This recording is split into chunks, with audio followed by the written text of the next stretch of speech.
This is Meri at the Meri Atelier, and I am so excited to do tonight's stream. Yay! Welcome to my desk. It is Sunday evening, July the 16th, I believe. Yes. Welcome to my desk. I hope that you have had a good weekend and are rounding it off with another good weekend. Another good weekend evening. Let me get out here to my YouTube channel, to my stream, to welcome folks in. I have to do all that after I come live. Welcome, welcome, welcome. Set the quality. Go, there's Sherry Dan. Hi, Sherry. Hi, Mina. Mina, I heard how hot it is in Arizona, in Phoenix. I want you to stay cool. Stay cool, lady. Let me set the quality up from 480 to at least 720. Hello, hello, hello. Welcome and welcome to folks in the balcony. That's okay if you just want to listen in. I had to run back into the other room and get Penelope. She wandered in there while I was, what was I doing? I needed needles and pins for something. Ooh, she left a needle. We'll give it back to her. All right. I am so excited, you guys. Karen K, who sometimes comes in here, but she also watches the replays, jumped in, and she heard me talk about the letters that were sent in Johnny's Junk Journal Shop collection number 1. And oh, there were letters in kit number 2, and they were from the same people, and I'm so excited. But anyway, Karen, she says, my hobby is genealogy. And so she did some research. I didn't ask her to. She just got interested, got inspired. And oh my goodness, the information that she has found has just so inspired me. So inspired me. I have to tell you, Alexia and Harry, their story deserves to be told. Now, when I first read the letter, I said, well, I'm going to make it a fictional, because I only had one letter at the time. I'm going to make it a fictional story off of a fictional person based on the information, a real person and information I found in that letter. And I'm still going to do that. But the storyline is going to change because I had this person placed as a much younger person. This is a story, let me tell you guys, it just takes my heart away. And when you hear their story, I think it will yours too. It's a story that deserves to be told. It is a story about true love after the age of 60 into their 70s. And it is a wonderful, wonderful story. And I'm just piecing together the pieces, mostly from the information that Karen is providing to me and the information I find in these letters. It just kind of takes my heart away. It's a love story, but it's a mature love story. I mean, they are past the childbearing years, unless they're Abraham and Sarah, and that isn't the fact. That's not the fact. So their love it's still love, but it's a mature love. It's a love that's gone through all the having children and all the lovey-dovey. It's still lovey-dovey, but it's a different type of love. It's a mature love. And I actually went online and just did a quick search about famous people who fell in love after the age of 60. And do you know, most of you that come in here, when I look at my analytics are mostly people we have some younger folks in here too, but most of you are from 45 on up. So, love can happen at any time. And these two folks found each other.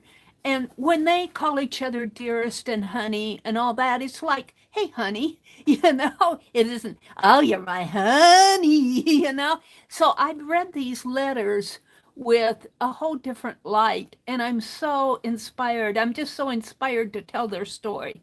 Now, a lot of the information about them, I'm going to share because it's public information. And I think that most of their children, I don't think, well, of course, when they got married late in life, so they didn't have children, but he had children from a previous marriage, and I think that they've all passed away. I don't know that for sure. I don't know how many kids they had, but I feel comfortable telling their story. But it is a story about a fictional character too, because you will see I will use photos in here that are photos like this person here. Now, I think this could very well be her because it looks a lot like just before I came online, Karen sent me, and I printed it off real. It's kind of a, I'm going to see if I can get a better copy. But she printed off a copy of this lady here. Alexia is not her real name. It's what they called each other. And I'll have to read you snippets of Karen's letters. I told her that I was going to share her information with you, but it's kind of like I don't want to say a pet name, but a nickname. It's a nickname. And Karen says her father's name was Alexander, so maybe she took on the nickname of Alexia. But this is, her real name was Marguerite King, and her letter on her address on the envelope has M. King. So Karen's done all this research, and we really, really believe that Marguerite Mary King, or I think that's it, was Alexia. And this is a picture of her in her younger days. So I can't read this very well. It says a young soprano who is well known is Miss, I can't read it from here. Maybe I can read it on the, let me go to the photograph and look at this. Of course, my phone is upside down. Let me go out to, well, fiddlesticks, I have to sign on here. Let me get out there. I'll go to my folder. I downloaded it. Hold on. I can't show you my phone because I got some information on there that that's personal. Well, hold on. Wait. Drive. I want to see if I can read that. I can't read this very well on this because it didn't, the printing, this was an old newspaper copy, and I want to read you what's underneath of there.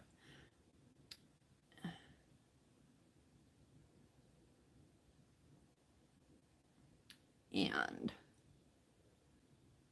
let me get a hold of the screenshot here.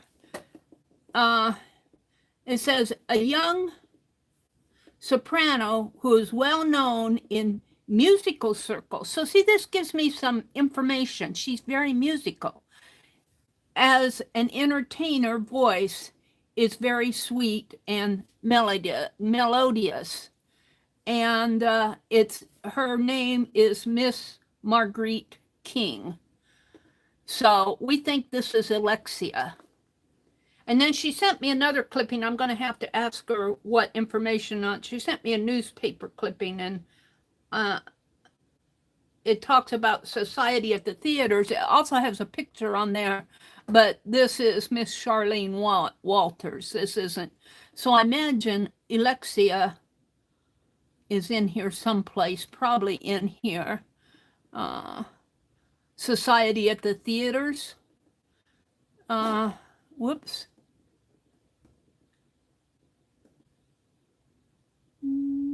I'm looking to see if there's any. Oh, here.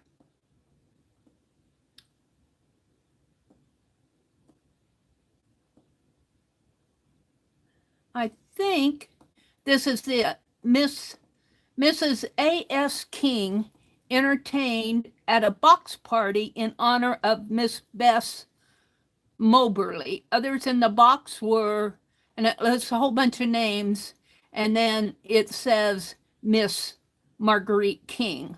So they had a box party. So I'm going to have to look up and see exactly what a box party is. Do you guys know? It says Society at the Theaters. A box party. How interesting is that? Wow. So this is in the Daily News of Denver, Colorado on August 17th, 1912. So let me go out to the letter that Karen shared, because I am so thrilled to get all this information. And I'm still going to use some of these other photos like this. This is not Alexia, but it very well could be her graduation photo. So I'm still going to use this as a fictional book of Alexia. Here is a fictional character, but I'm also going to document Harry and Alexia's story. And let me go out to my email here. Let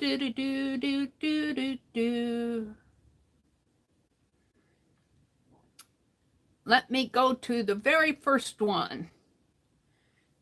All right, I'm just going to read snatches of this email, but I want to give you the background here because it's a fascinating story. And the more that Karen finds, this is all genealogy. So I think this is all public records. So I feel very comfortable in sharing this. Karen says, Meri, you've piqued my interest once again. I did some research on Alexia and Harry. I'm pretty confident I have found the right Harry, but I'm not so sure about the lady, but we figured that out, or she figured it out.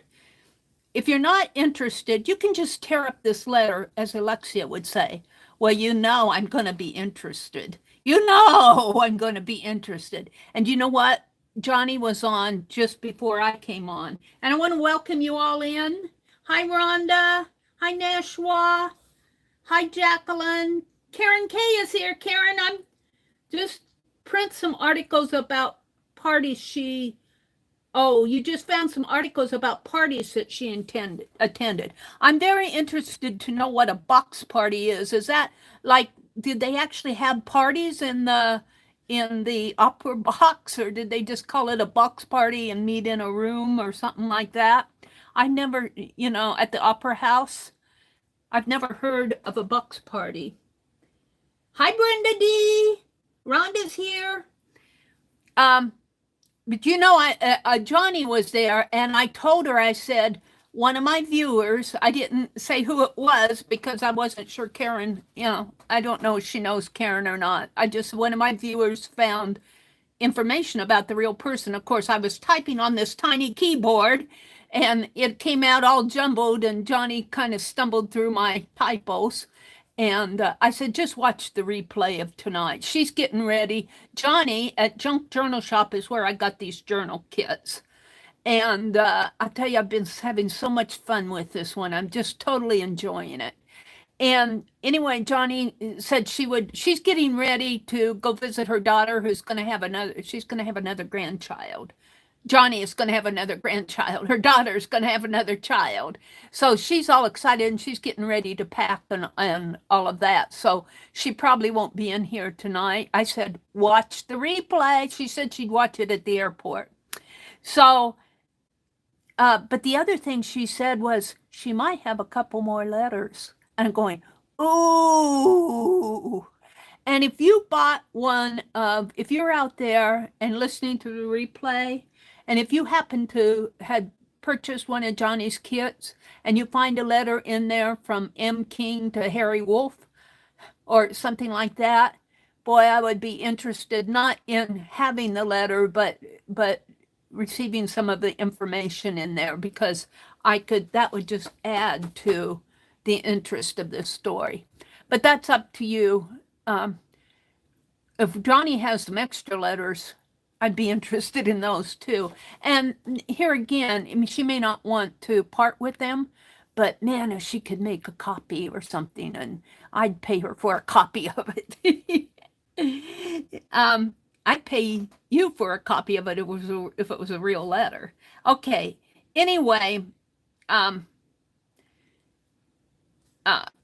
Karen adds some information. Harry John Wolfe of New York married Ida Marguerite Mary King of Denver on December 2nd, 1959.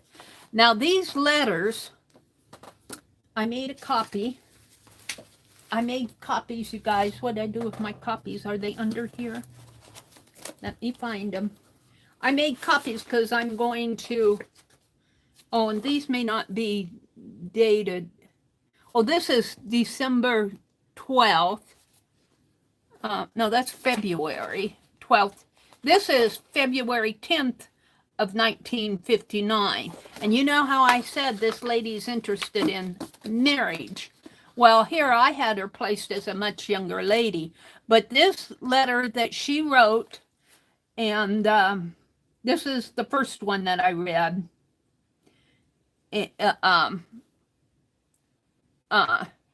was written on February 10th, 1959. And they got married on, Karen's saying they got married on December 2nd, 1959. So February to December, this was, you know, they were kind of long distance relationship. And what I find really interesting is in the second journal kit, there was another letter in an envelope from her to him. But as I was going through the things that Johnny had packed, I found 2 letters that were not in envelopes. And I said I'd read them Sunday evening. Well, you know, I read them. I got curious. I read them this morning, and they are from him to her. So they were communicating back and forth over this period of time. And I find it very interesting. You know how I talked about it's a mature love? They're typewritten letters. So I would expect his to maybe be typewritten, but hers is typewritten. So that says to me, she knew how to type, and so did he. So it's not a, you know, it's not a love letter like what we would expect with handwritten notes, and you know, it's a mature love, I think, that they had, and it's very interesting.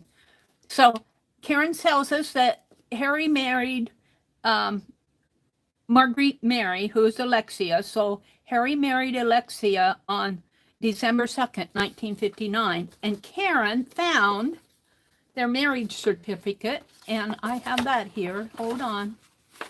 She sent me a copy of their marriage certificate. It's right here.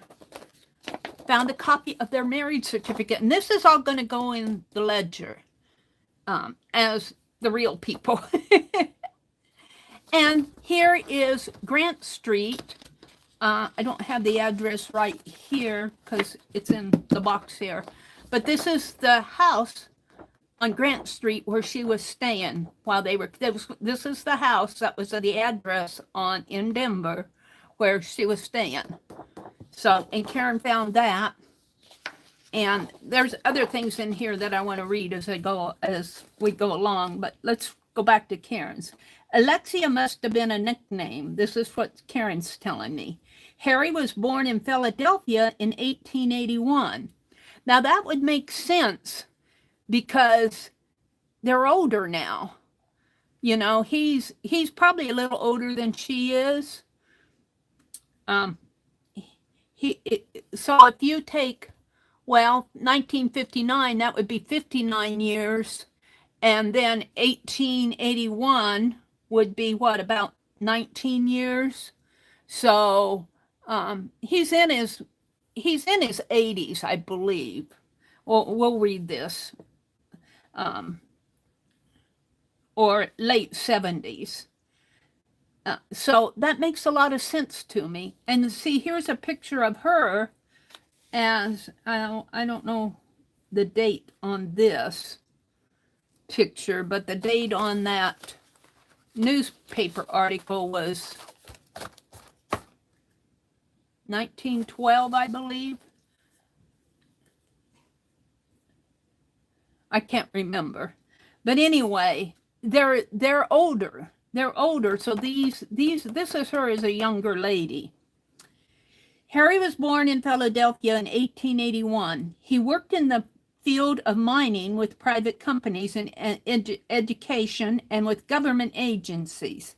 His trips overseas involved his work in mining, and this all makes sense to me.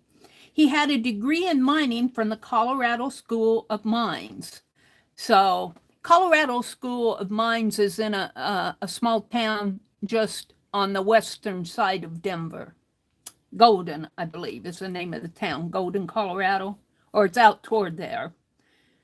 It's on the west side of Denver. His address he had addresses in Colorado and New York. He had light blue eyes, light brown hair, and was tall and slender as a young man. I don't know where she got that information, but that's what she's telling me. Harry was married previously. His wife, Carolyn Alice Carey Wright, born September 1882 and died in 1955. So his first wife passed away about 4 years earlier. They had 3 children, not Alexia, but his first wife. He had 3 children by his first wife. Harry J. Wolfe, born in 1909 and died in 1916. William Robert Wolfe, born 1913 to unknown. George Edward Wolfe was born in 1918 and died in 1998. So all his children, we think, have passed away. And Karen says, I don't believe that there were any grandchildren. She didn't find any grandchildren. So it makes sense that these letters, things come to you for a reason. Things arrive at your desk, and I think their story just, I just hear them whispering in my ear. Tell our love story. Tell the story of how we found each other. Their story is a story that just, my heart says it just deserves to be told. Ida Marie King, now this is Alexia, was born in Colorado in 1880.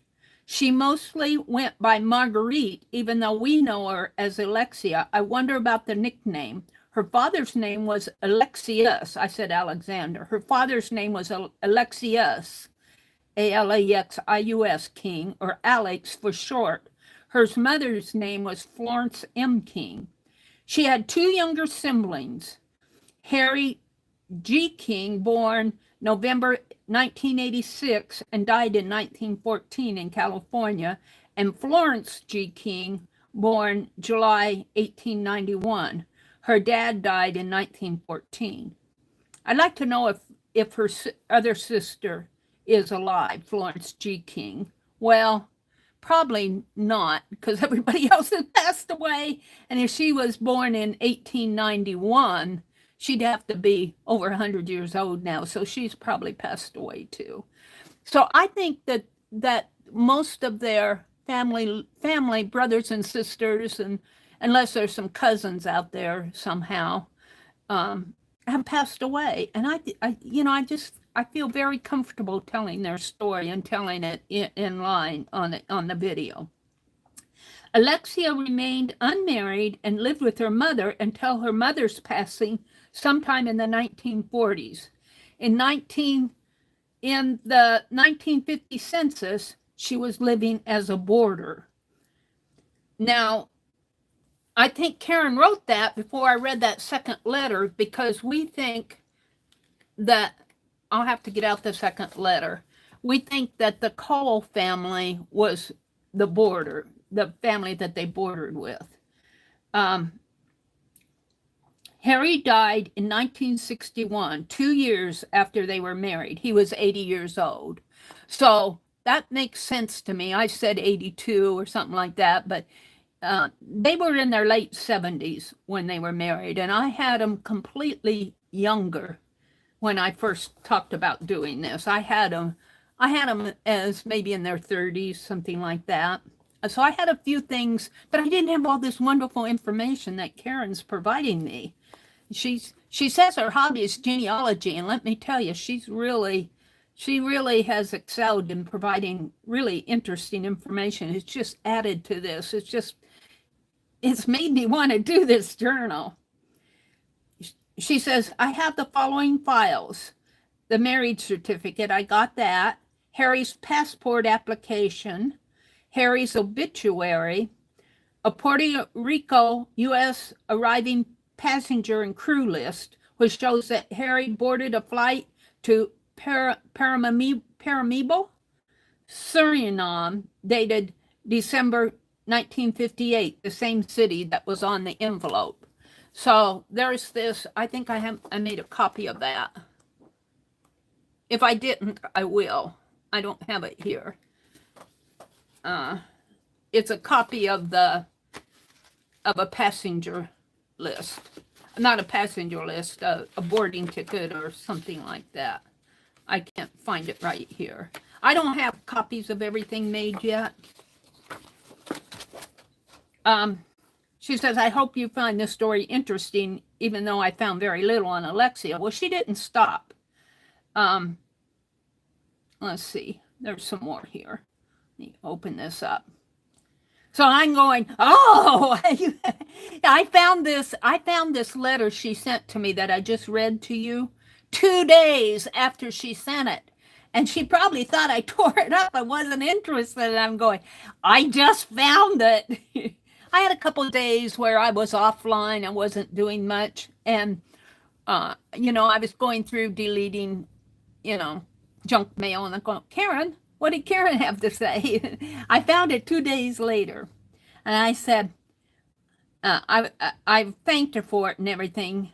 And I said, if you find any more, let me know. And she says, of course, if I will find anything, I will let you know. I do research as a hobby.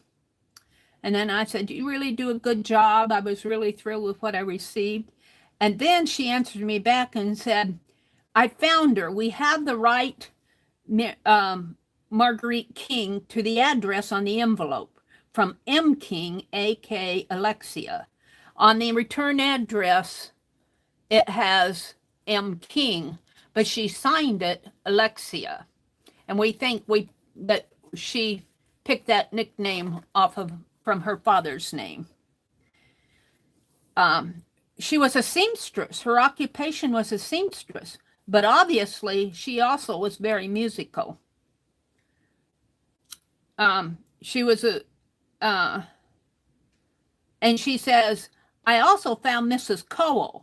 Now, Mrs. Cole is mentioned in the second letter, and I'll get to those later. But Mrs. Cole, Meri H. Cole, was mentioned in the second letter, and at that time, I think she was probably elderly, and it sounded like she was in a home or something and being well taken care of. She was at the same address on Grant Street, which would be this house here. And she was 86 years old, originally from Michigan. She's the widow of Walter H. Cole. And in that second letter, Alexia mentions Walter too. Walter and Meri Cole owned the home at that address since 1930. Looks like a bungalow style house. But I find it very interesting on the marriage certificate. If you look at the marriage certificate up here, it has Harry J. Wolfe in Little Neck, New York, and Ida Marguerite Meri King on 1659 Washington Street in Denver, Colorado. So she gives a different address on the marriage certificate. So I kind of wonder about that. But they were married. They were married a couple years after. Let's see, they were married on what date? Recorded. What date did she say that they were married? Okay. So they were married in December, I believe, of 1959.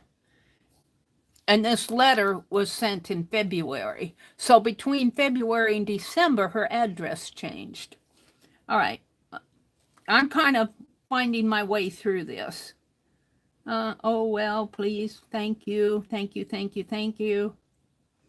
Where am I? Where did I leave off at? This is how I read email. Let's see. Her dad died in 1914.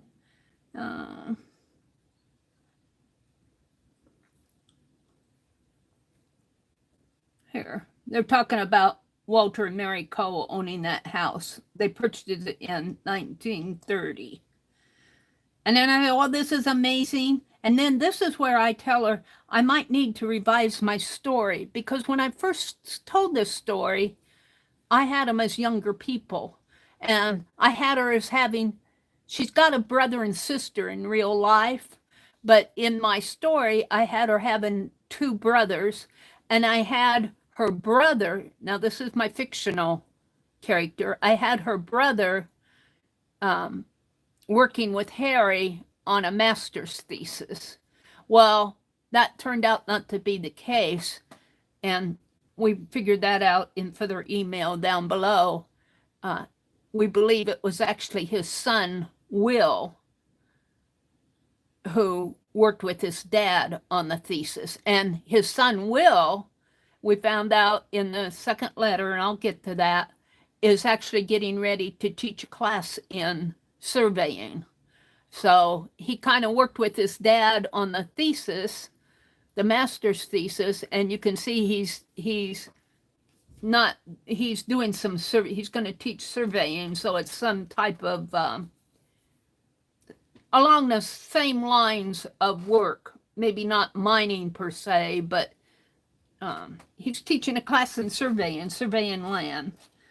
And here is where I had talked about to Karen. I said I thought it was her brother, and Karen said, did he actually say that it was her brother, Karen? And I went back and read the letter, and I said, no, it was Will, and I had his name as John. So I had to straighten out some facts. I didn't have all this information when I first went through this.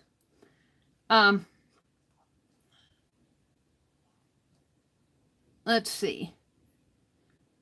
And then she emailed me. I asked her how hot it was in Phoenix. We were talking about how hot it was in Phoenix. And then tonight, right before I came on, she sent me this picture. And that picture in the newspaper about the box parties. So, and here I'm telling her to be careful of all that heat. So, let's look at some of this. And maybe get out the real letters. Here, I copied off the letters because I want to put the copies underneath some of the photographs, and I don't want to tear up the letters. So here's the letters. I think this is the first one, dated February 5th. And I might have to hunt for the others. I don't think they're in here. I think I have them out. Hold on. I might have put them back in kit 2, but I don't think so.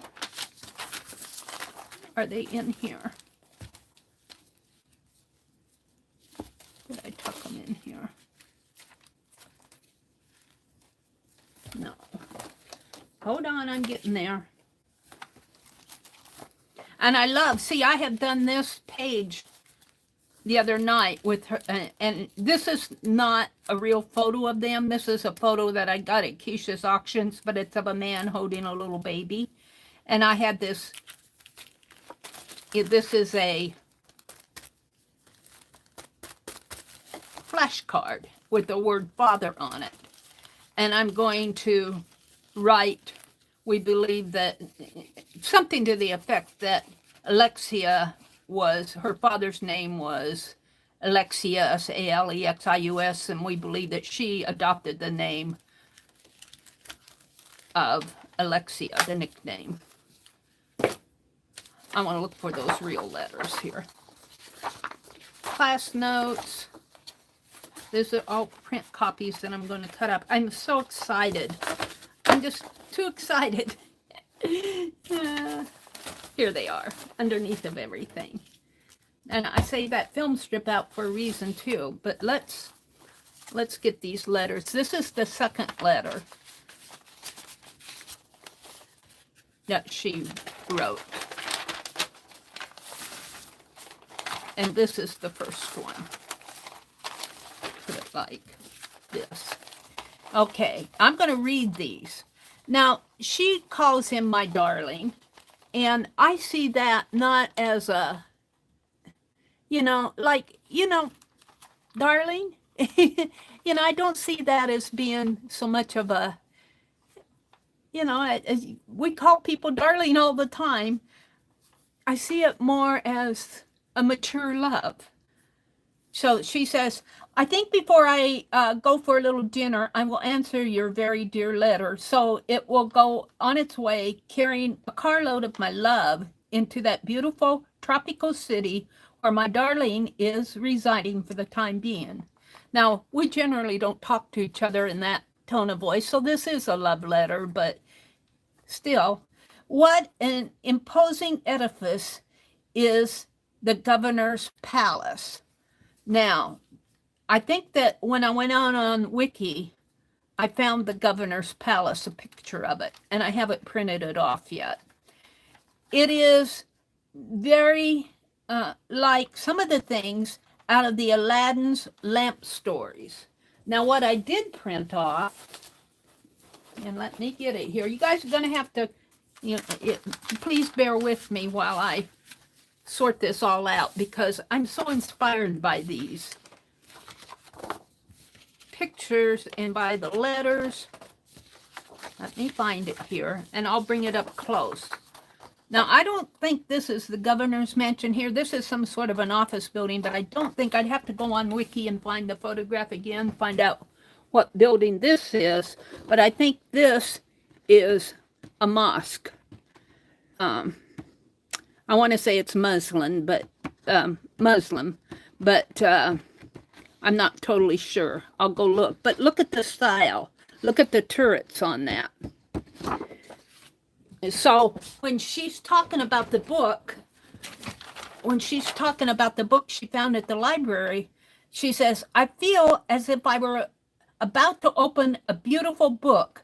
And when I knew it would be filled with East Indian lore, and I was about to wake and find myself a fairy princess who was waiting to take my hand, a lovely, lovely dream. So she's talking about Aladdin's lamp.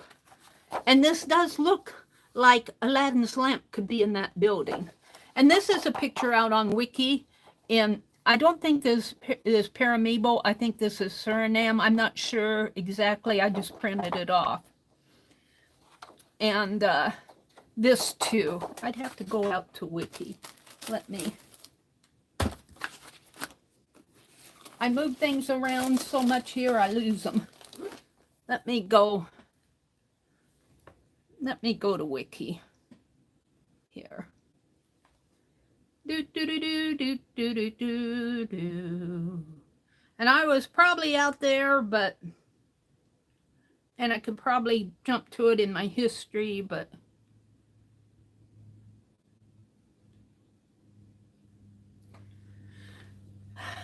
Suriname. Here it is.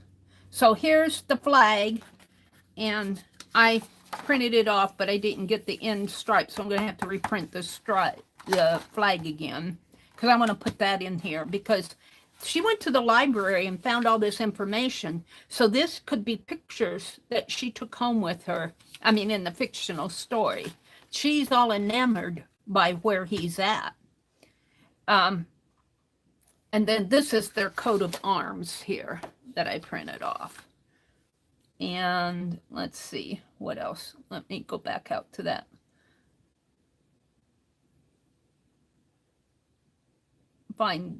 Oh, that I think this is the presidential palace. I didn't print that out.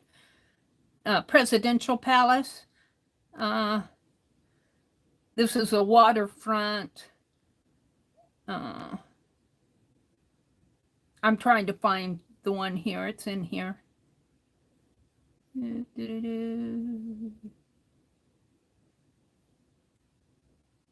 Come on. One more. Oh, I printed this off the blue poison dart frog.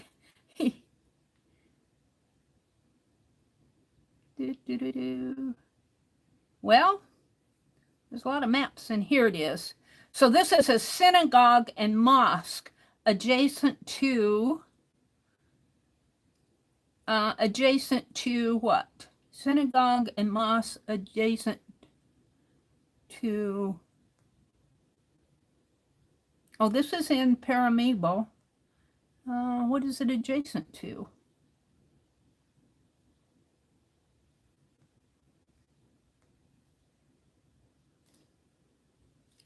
Adjacent to, let's see if I put it this, oh, adjacent to each other. Synagogue. So this is a synagogue and a mosque. So this is not the governor's palace, but I printed this off because she says in her letter, it is all very like some of the things out of Aladdin's lamp stories.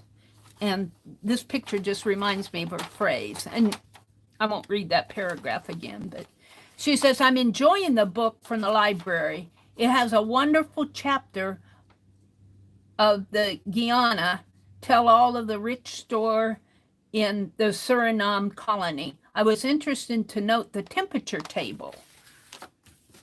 And I think I printed that off. I found the temperature. So she was interested in the temperature table. I can find that. If I didn't print it off, I have a picture of it. I guess I didn't print it off. I didn't get everything printed, but on Wiki there is a temperature table. So I want to print that off because the reason I printed off these letters is because I'm going to cut these paragraphs out and put them underneath the pictures in the ledger. So she was interested in the temperature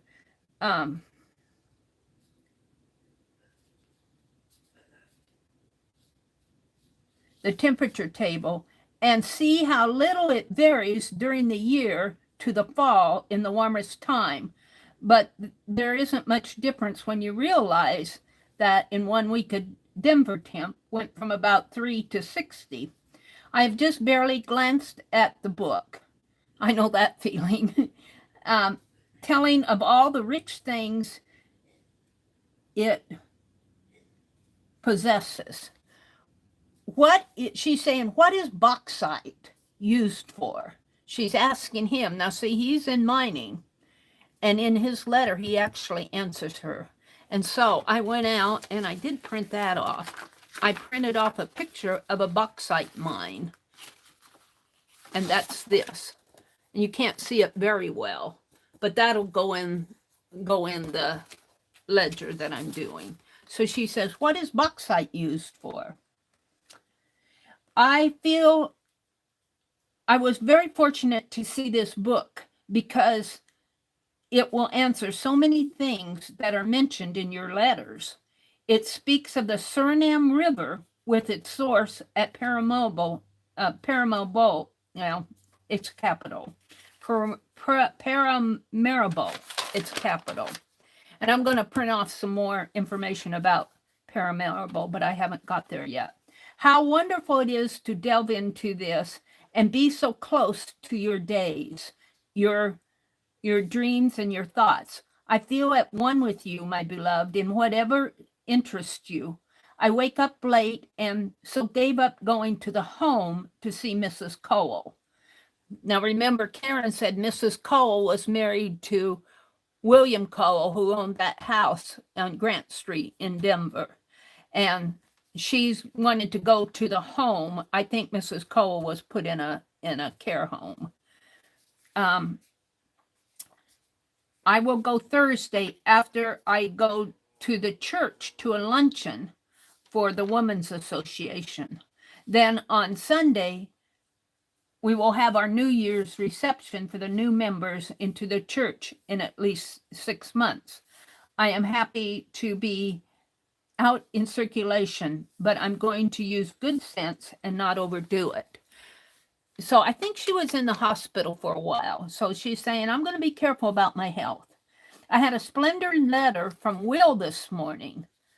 Now, when I first read this, I read John and it's Will, but I thought this was her brother. Well, it turns out Will is actually Harry's son. So she was communicating with his son, and I find that very interesting. I had a splendid letter from Will this morning. He is very busy getting his credentials in order for the surveying class he will teach. He is very interested, but a little bored having his passport picture taken as well as his fingerprints, but realizes that it is, and she says not necessary, that I think is supposed to be necessary. He realizes that it's necessary. He was speaking of the time you two wrote your college thesis and how much he enjoyed working together with you. So in my first story, I had her brother working with Harry on that thesis. It wasn't her brother, it was his son. And she got a letter from Will, his son, and he mentioned how much he enjoyed working on that master's thesis. And then she closes. She said, it's about dark, so I must go and mail your letter. Think I will get some Virginia. And this is important. She talks about food. It's about dark, so I will go and mail your letter. I think I will get a Virginia baked ham and slaw for dinner.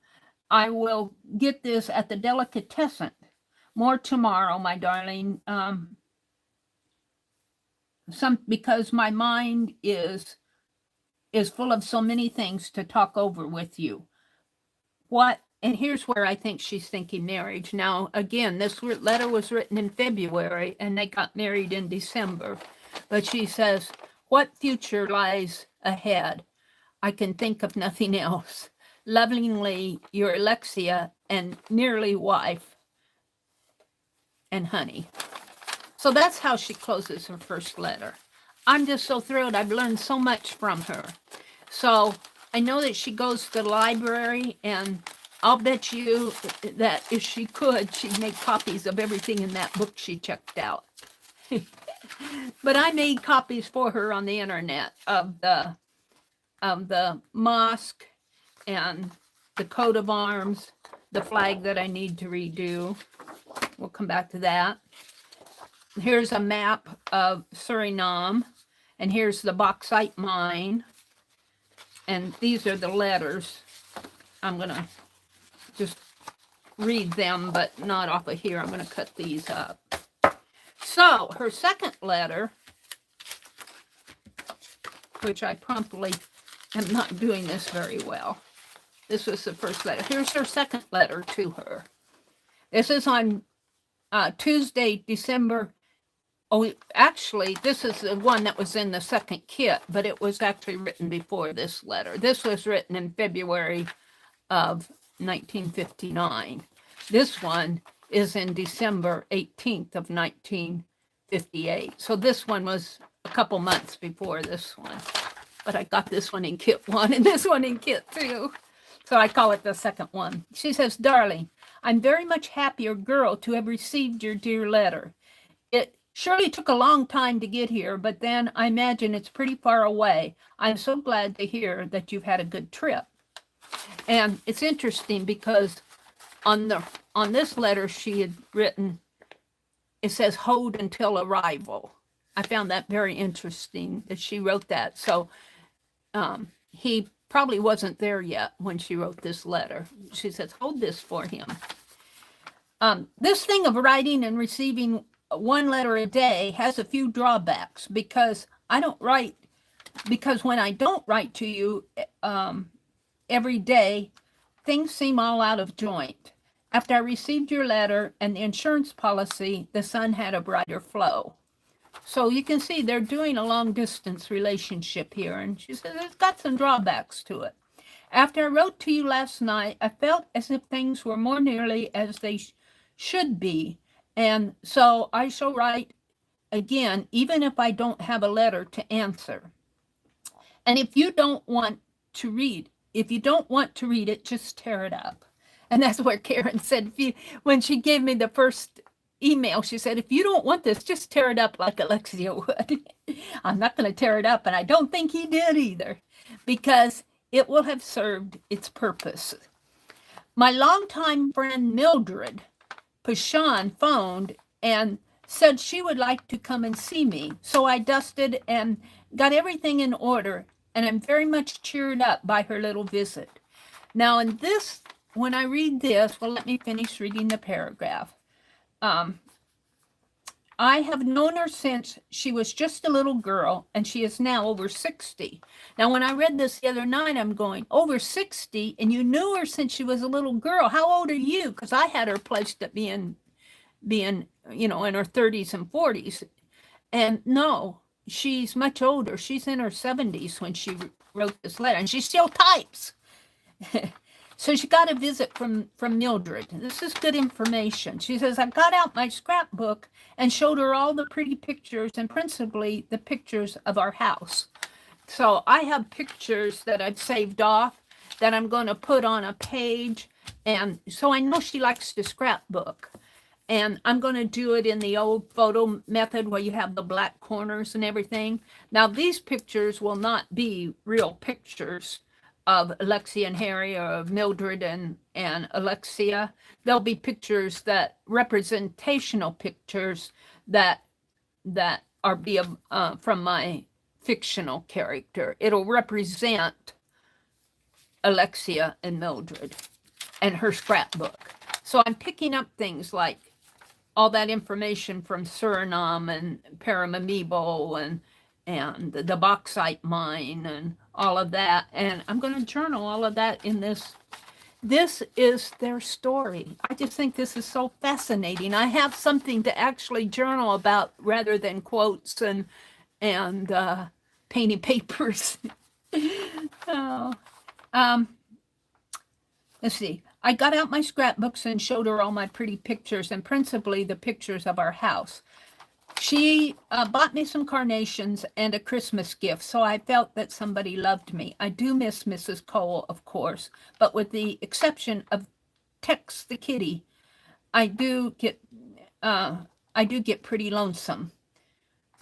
So Tex the kitty, when I first read this, I thought that Tex the kitty was annoying her, but she's saying she gets pretty lonesome, but with the exception of Tex the kitty. So I think Tex the kitty actually keeps her company. So I got a picture of Tex the kitty. I find myself listening for her steps, but it's very nice, and I'm so fortunate to have this quiet place to get myself straightened out with no irritation. I talked to Mr. McGovern, and he said he felt very happy about her and felt that she's getting well adjusted. And he's talking about Mrs. Cole. She has such good care. I hope that she stays as long as she lives, because she needs the care she is receiving there. I'm going to finish my shopping tomorrow, and we'll go to the home on Thursday. I'm feeling better each day. So she's planning to go visit Mrs. Cole at the home. And Mrs. Cole is the wife of Walter Cole, and they own that house on Grant Street. I am glad that you are going to bed early. From what you've said, you've been keeping pretty late hours. The new Reader's Digest, and this is another piece of information, I'm going to hunt up some Reader's Digest articles, has an article entitled, Are You Building Up a Sleep Debt? I haven't read it yet, but they have a point. I'm sleeping much better, and I got weighed, and I only lost 3 pounds when I was in the hospital. And it doesn't say why she was in the hospital. But you know, she's in her 70s, I think. So, you know, she could be in the hospital for the flu or whatever. This I will gain back very soon. Well, I'm hungry, and I will mail this and cream some chicken to put over waffles. I wish you were here. Remember that waffle and cream chicken and the Virginia baked ham and slaw. That's important information. I might get out some old recipes and put in the ledger too. With my dearest love and constant thoughts for your well-being, my darling, this too will pass. And then, dash, dash, dash, dash. Lovingly, your wife in spirit, your Alexis and honey. So that's the second letter I received, but it actually was sent before her first letter. Now, what's really interesting, and I know I'm not watching chat because I want to share all this information with you, and then I'll come out and look at chat. What's really interesting, I was so thrilled. There are two, and here's one of them. Where's the other one? There are two letters that were not in envelopes, and I thought they were written by Alexia, but they're not. They're written by Harry. Harry wrote back to her. Let's see. This one is dated February 10th of 1959, and this one's February 11th. So one day after he wrote this one, he wrote this one. Maybe they came the same day. So we'll start with the February 10th one. Honey. He calls her honey. She calls him darling. He calls her honey. Last night, I received your letter of February 4th. Together with the clippings, for which I thank you. So she sent him some clippings. I wonder what they were of. I have never, let's see, I now have before me your letters of February 2nd, 3rd, and 4th, which I consider unanswered, and I am reading them again. Yesterday, I had a lot of things to do and letters to answer, so I neglected my Alexia. Aw, he's apologizing that he didn't get a letter written back to her. You will no doubt find a lot about Suriname in the library. I will try to get you a map of the country. So in here, I printed a map of Suriname. It's here someplace. I'm not going to dig it all out. So he sent her a map of it. To show you where we were going, and also a map of the city so that you can see what it might be like someday. So he's hinting that she might have to come down there and live with him. He hinted. I recently got acquainted with a Canadian engineer who is down here in connection with a mining company his people are operating. Last night, we decided to go to a movie, and that's why I saved that film strip, because that's going to be representational of the movie they went to. And we went over to the Star Theater to see Bob Hope and Fernando in Paris Holiday. Inasmuch as Mr. and Mrs., and I can't pronounce their name, LIMAPO, have seen this picture already, we are going Thursday night to see the show of some allegedly famous hypnotist and magician. So I might try. I've got some, I think some magician pictures. Where did I get them? From Rosemary? I can't remember where I got them. But he's saying we're going to go visit a hypnotist and a magician. Enclosed, you will find a couple more pictures that belong to your style show series.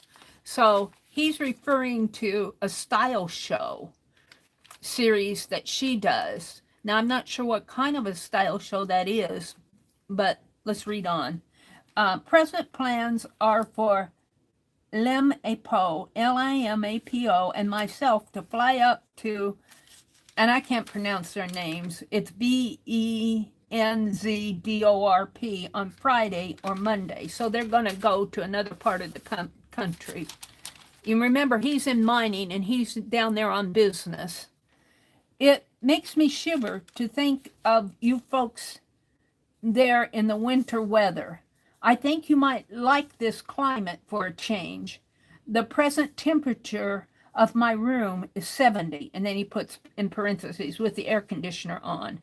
Outside, it is about 75 or 80. I think I told you that this hotel in this country, that the hotels in this country have washstands with only cold water, with only a cold water spigot, so no hot water. Nobody ever uses hot water here except in cooking. Even the cold shower is lukewarm. So no hot water. I know you say about writing. Recently I note that you say about writing. Recently I have read some of Agatha Christie's stories, which are almost entirely dialogue to study her style. You will no doubt find some of them in the library. So he's entertaining himself by reading Agatha Christie stories. And now he answers her. Remember in her letter, her first letter, she said, "What is bauxite?" And he answers her. He says, "Bauxite is the ore from which aluminum is made. Paramaribo is near the mouth, not at the source, of the Suriname River, which flows north out of the jungles to the south." When you get the map, you will have a better idea of that country. This typewriting is very light. You have mentioned a lot of different foods lately. And remember, she talked about Virginia baked ham and slaw and cream chicken over waffles. He says, this is kind of cute. He says, you've mentioned a lot of food lately. It makes my mouth water. However, I'd like to do a little nibbling on you right now, if you don't mind. I think that's cute. He says, I'm hungry. You've made me hungry. You've made me hungry. I think I'll nibble on you. That's how he signs the letter. And then he signs it, and this is interesting too, your ALCCCXX 14327. I don't know what that means. Your ALCCCXXX. Or that could be LLL. It looks like CCCXXX. 14327. That's how he signs it. Then he sent another one on February the 11th. He says, honey, no letters here today. Under separate cover, I am sending to you 2 maps. One, a map of the country showing where we have been and where we are planning to go. The spot marked A in a circle near the RR south of Paramaribo is where we inspected a gold property, but it wasn't much good. However, we may go into that district again later to look at other properties. That was the trip during which I walked 19.5 miles. That would be pretty, that'd make me tired. In the southeast part of the map, where there is a split in the river, and southeast of, and it's Goji Mount, at a point I marked 1, is the gold platinum country we are going into on a long trip to begin about Friday or Monday. In the northeast corner of the map, of southwest of Albina, at a point marked 2, is the Burrell property we shall visit next. So he's talking about going all over the country, and he's inspecting different properties, and they're looking for gold and platinum and bauxite. Most of the central, western, and southern parts of the country are unexplored. Isn't that interesting? I thought this city map would be interesting for you to have, and I want to find a city map, so that you could see what kind of a place this is where you might have to spend some time later on. Hint, hint. I have put in the upper right-hand corner a little legend containing the names of a few points with which I am familiar. Dollhouse is simply a name we have given the little building in the rear garden of number 1 Waterkent. 2 stories high with 1 room on each floor and an inside stairway leading up to an emergency bedroom. We use the building for storage of things we do not need on our trips. Enclosed is another ladies' style show photograph. So he's sending her photographs. He's calling them ladies' style show. And I'm thinking that maybe they're pictures of the native ladies, maybe in their costume. He says, at the bottom it says, young jungle land dweller. I do not know exactly why, but there's something about this picture that makes me think of a milkshake.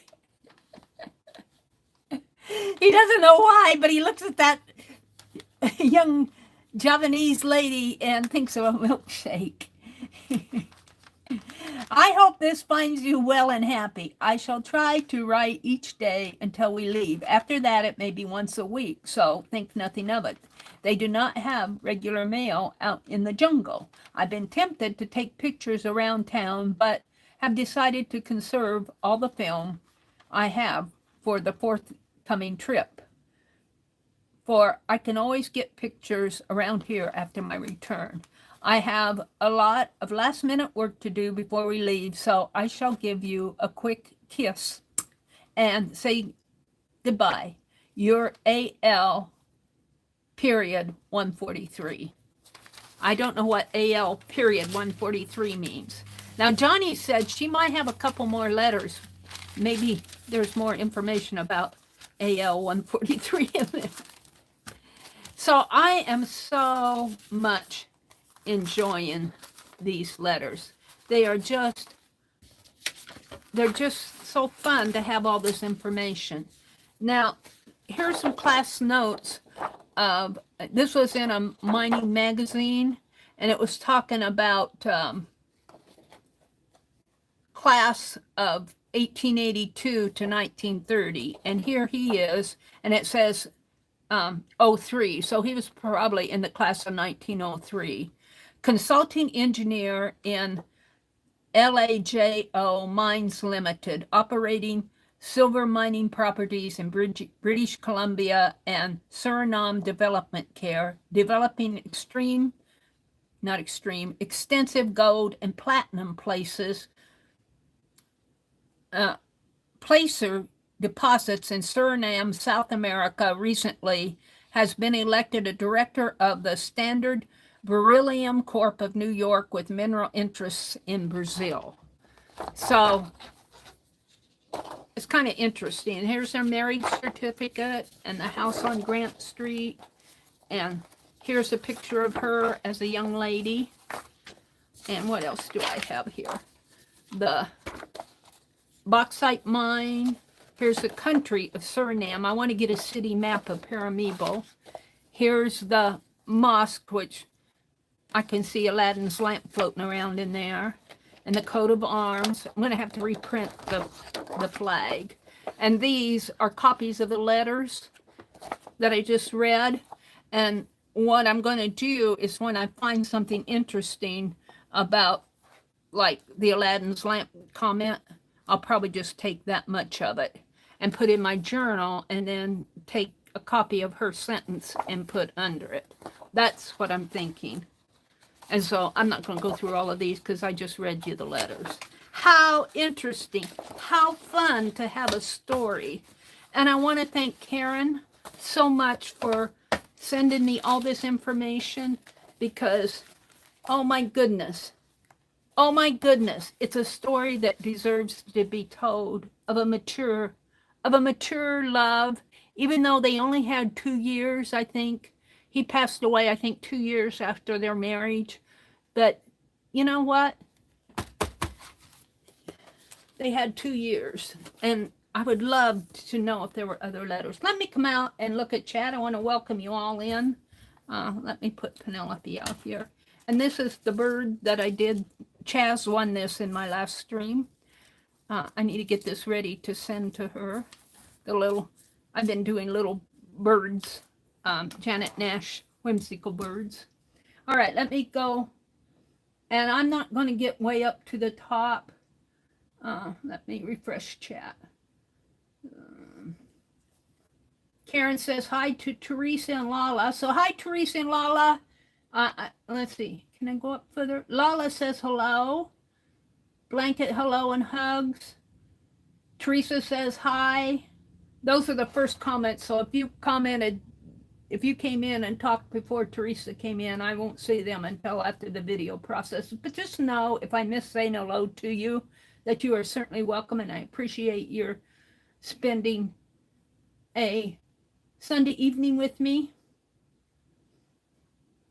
Teresa says, I see only you and me. If there anyone else here, I say hello, but for some reason I don't see anyone else. Me too, Teresa. Lala says, hi, Karen. Karen's here. Mina's here. I guess that's it. That's all I see. Sherry Van. Stacy May Catitude is here. Everyone coming in? Yeah. Okay. Well, I didn't miss too much chat then, because I was rattling on about those letters. I'm just so excited to get all that information. These are the type of things that inspire me to do art.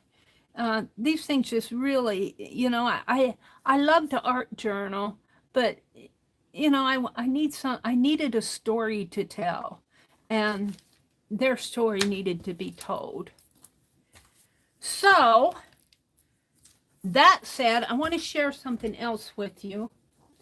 I have some more things from Johnny that I want to share with you. Johnny at Junk Journal Shop. I won this book in her giveaway. I was so happy to get it. I chose the right number. And this is a book on English grammar. It was actually printed over in Great Britain. And I think it's printed in I think the copyright date here is in the 1930s. I think it's a 1930 book. 1931.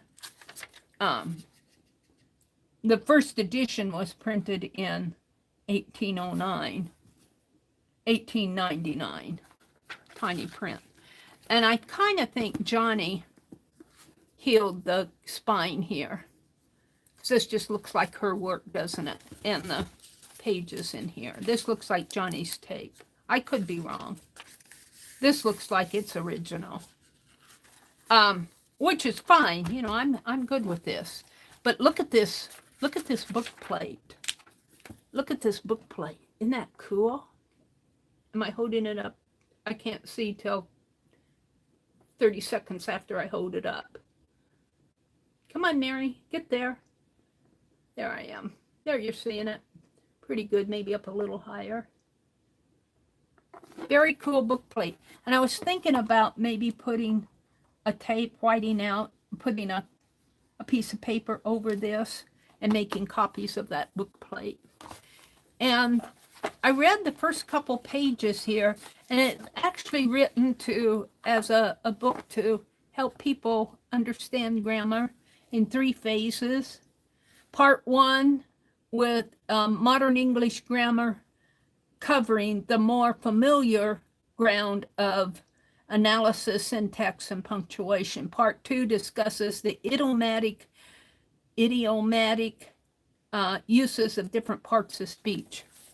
So it's kind of interesting in a way. I'm not sure what I'm going to do with it. I don't know if I want to make a journal out of it or use the pages in something. I don't know. It was printed in 1931, so it's not like it's a 1890 book or something like that. It's kind of interesting. That was a giveaway. Then, oh, I'm not done. I like Johnny's sales. She was selling some of this, and I couldn't afford to get a whole lot of it. I think I got 2 sets of it, which was, what did I get? I got 10 pages, which would be 5 sheets. She counts the front and back as a sheet, I believe. I didn't open it up. I trust her. And she had this phone book. I got 3 of those, times 3 was an old phone book. And that's what that book came in. And then I got this ledger, which I really like it because the pages are all blank. There's no writing. Got it upside down. There's no writing. There's no writing in it. And I could see making copies of this. And I might. We'll see. And that's a page that came in. I bought some book boards. I want to do some more. This is more travel note size book boards that I want to do some stuff with. And some postage stamp pages here. And you'd be surprised how expensive some of these. If you go to an antique mall, if you stop by a, do I have it upside down? If you stop by a booth, you might see some of these postage stamp albums running for $30, $40, $50. And this is some, I don't think this came with Johnny's. This was some embossed paper that I had around. And I think I'm going to try to use that in one of my journals. What else did I get here? Oh, she was selling these little, she got a whole bunch of these little seashore. Goes this way. This is a light. She was selling them for $1 a piece. Little canvas, little lighthouse, a seashell, and I have a book that I'm altering, and I still have it. I started doing reverse collage with Beth Schuler 3 years ago, 4 years ago now, but it's all about lighthouses, and I thought that would go nice on that book. And then I bought some. These letters are all in French. I can't read them to you because they're all written in French. And one envelope here. So there you go. Those are some few extra things that I got from Johnny. I like Johnny's sales because she has such unique things.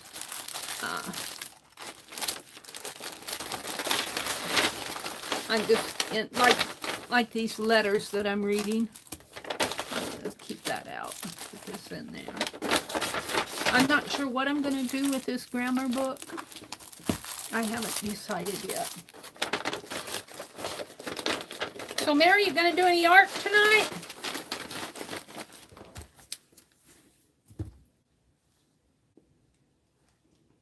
Stacy said, I've been here since you started reading the letter and told a bit of the story. Lala says, I'm on the hunt for Halloween books and pictures. Well, I really don't mind if my top chat says there's 21 people in here, but a lot of people just come to listen while they got their hands busy. And I don't mind that because, like, well, Lori's here. She says, I'm listening and crocheting. My camera's crooked. Probably crooked the whole time, wasn't it? I don't mind that because I do that myself. I do that myself. Is it still crooked? I can't tell. Can't tell a thing. All right. I do that myself. And so if you're out there just in the wings listening in, I'm going to put this film strip in this journal so I don't lose it. I thought tonight I would work in my, I load everything up here.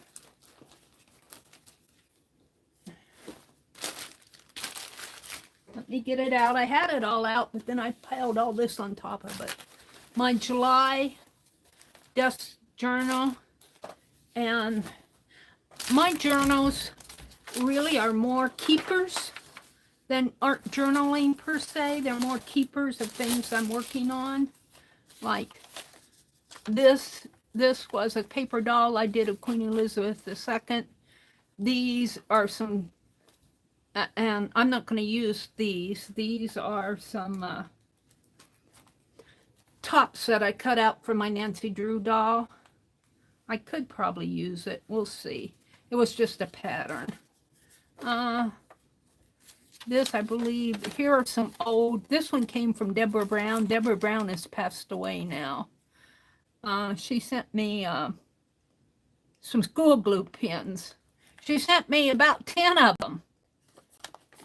I still have them, some of them in there. This came from Laura Vasquez.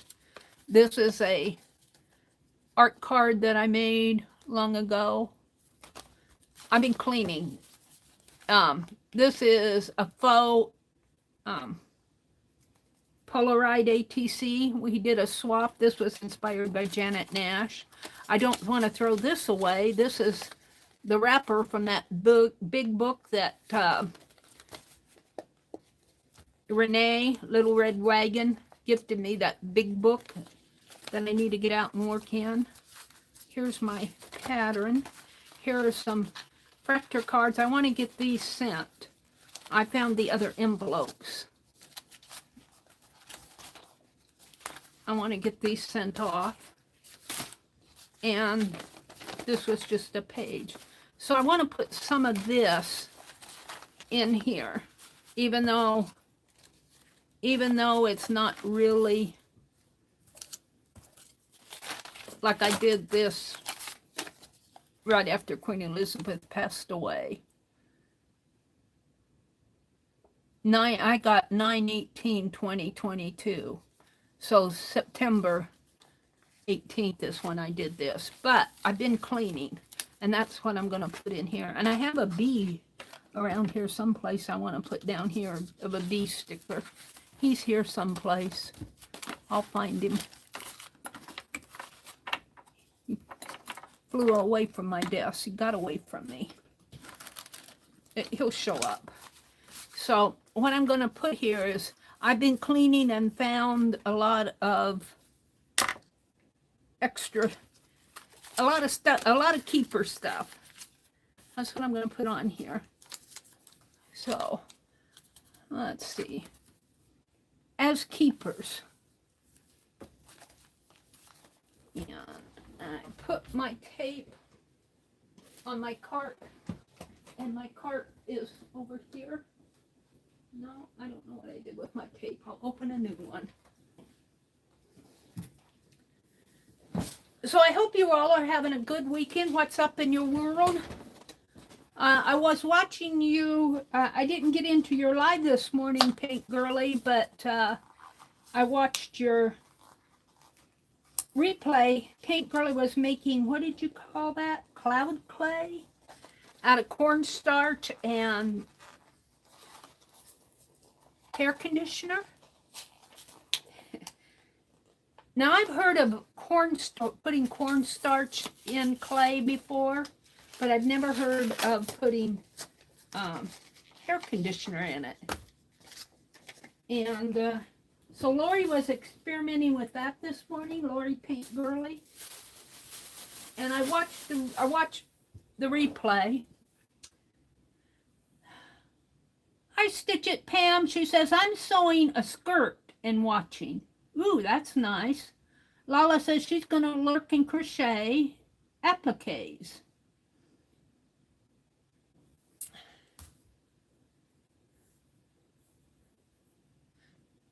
Well, I have no, if you're up in the balcony just listening, that's okay.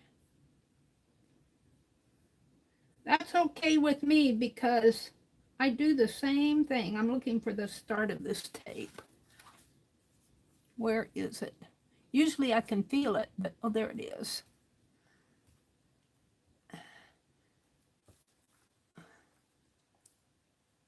Lori says cloud dough. I haven't checked it since this morning. Yeah, you're going to check and see how it dries, I think.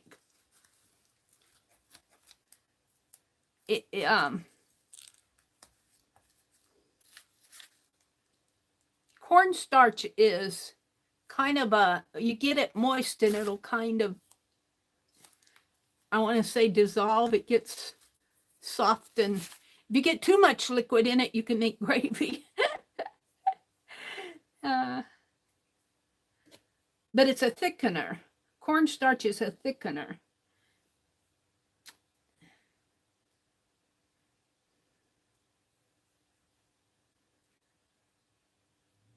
And I think you were trying to stamp in it with your wax seals stamp heads. Oh, I'm missing the mark here.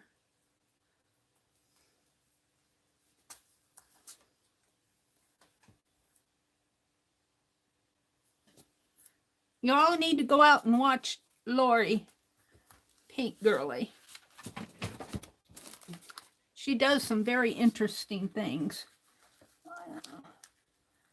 So what I'm going to put on these pages, I'm going to say, I've been cleaning my studio, and I have, you guys. My brother went fishing yesterday, and I said a perfect time for me to get the room all messy. And I did, but I had things all over. He likes to use the dining room table kind of as his bill paying station. Really, it's his oak desk. And I had stuff on there I was sorting out. He never complained, but I cleaned it all off yesterday.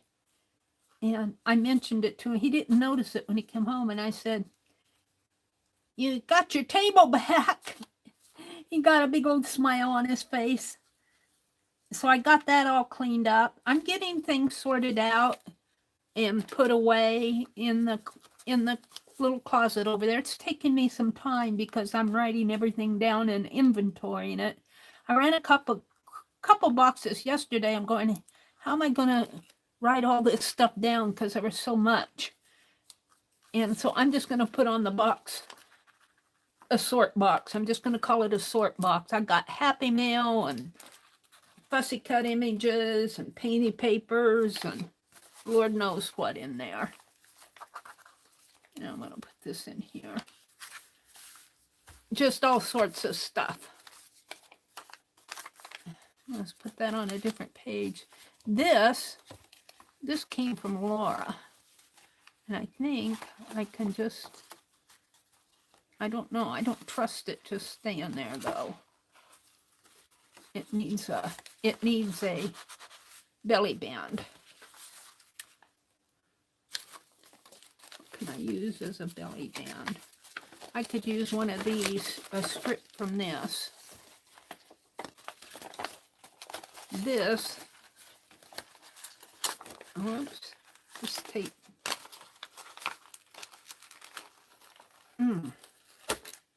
Just fold this back this way.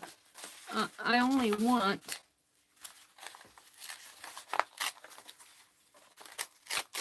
this much of this for the page, so I can make a belly band out of this blue right here to hold that piece from Laura. These have these seals on it.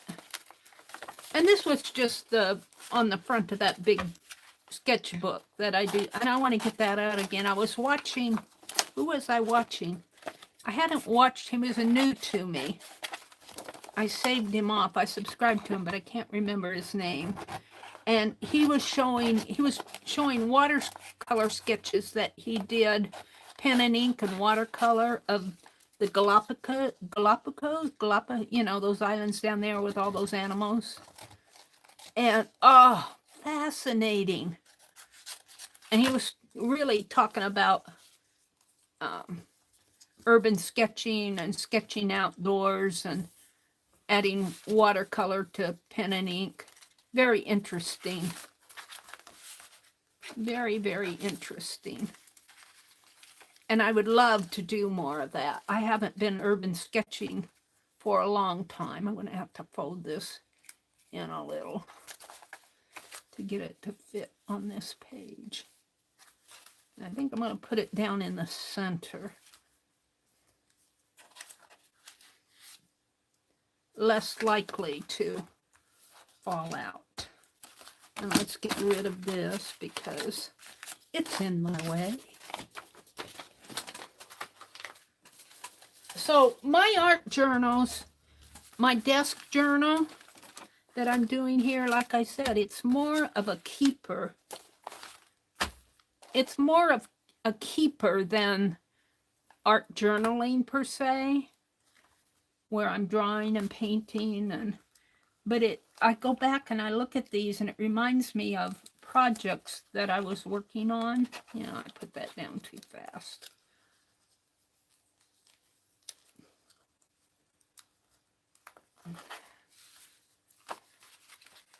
I want this to fit in there pretty snug.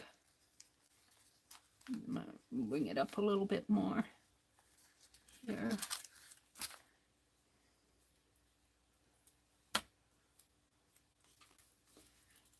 With the exception of that ledger, I'm so excited to get all that information because it just helps tell their story. It helps tell their story. And I think it's a story of, like I said, of a mature love rather than a lovey-dovey. This isn't folded in enough. Fold it in a little bit more. I mean, because they're not thinking family and, you know, children and buying homes and all the things that a younger couple might be, and, you know, getting married for. They're thinking about enjoying the time that they have together and sharing each other's lives. Now, he was married before. I think I made that too much. He was married before, so he's already had his family. And we know that Will is still living because Will is communicating to, Will wrote a letter to Alexia.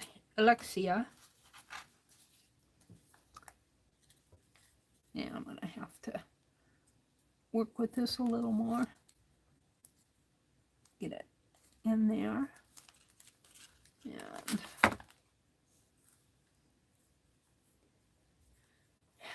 And I'm going to have to do, I have so many journals. I'm going to have to do a journal share sometime before December. Usually everybody's sharing all their journals around the end of the year. But I've been sorting and cleaning a lot of these journals. I mean, a lot of stuff around here. And I'm going, boy, I have a lot of journals. There, for a couple years, I was doing one a month. I'm still doing not a journal a month, but a signature kind of a month, a little monthly chapter in the desk journal.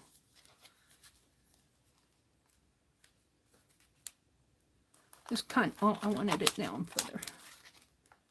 I hope this sticks and stays.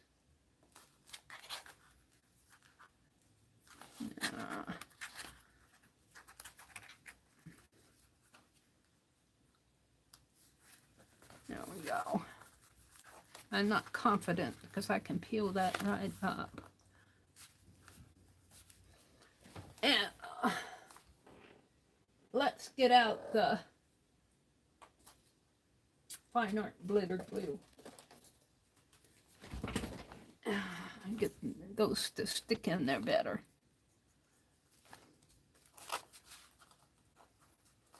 Just right along the edge here.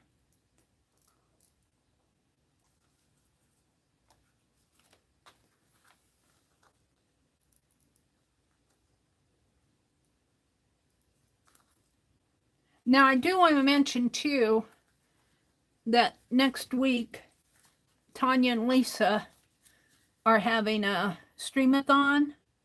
And I don't know if they put out the schedule yet. I was going to check. I see Tanya stream this afternoon. But I'm going to, next Friday, I will be streaming at 9 p.m. instead of 7 p.m. as a part of their streamathon. So watch for that, and watch for a schedule if they haven't published it yet. There. Now, let me write. I got this from Laura Vasquez.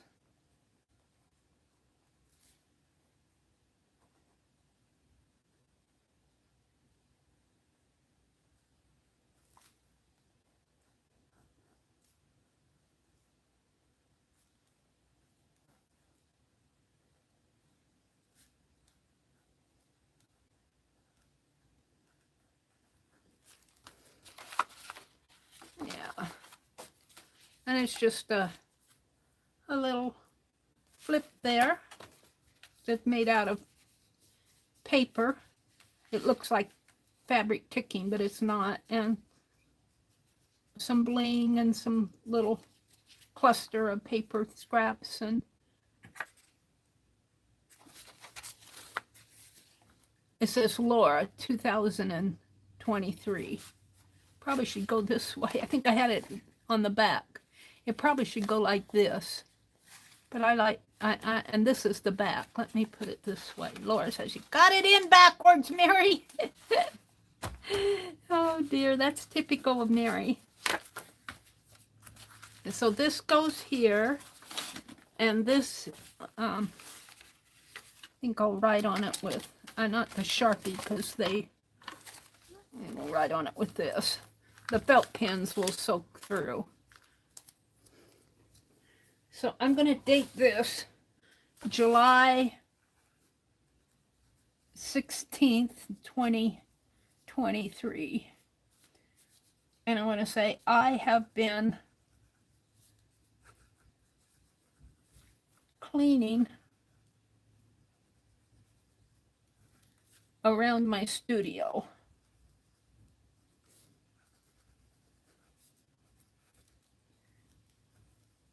And finding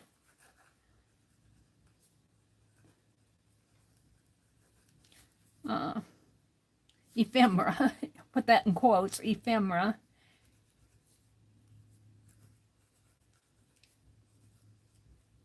E-P-H-E-M-E-R-A, ephemera that needs to be put in journals. This is a pattern I drew for a Queen Elizabeth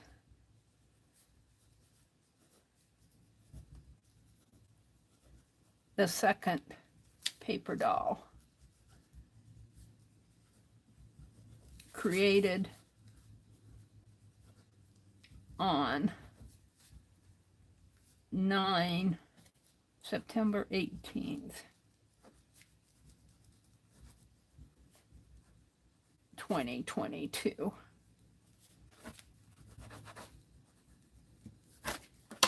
There, just kind of journals.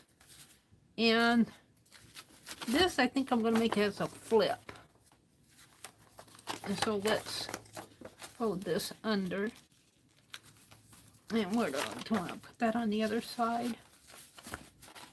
On the inside, I'll save the black for something that needs to be put on black.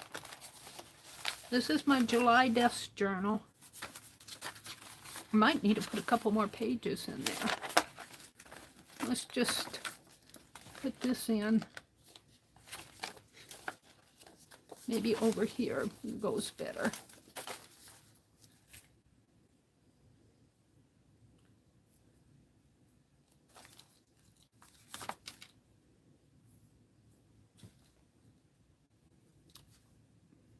This won't mean anything to anybody. I can see a lot of my art journals getting sent to the dump when I'm gone.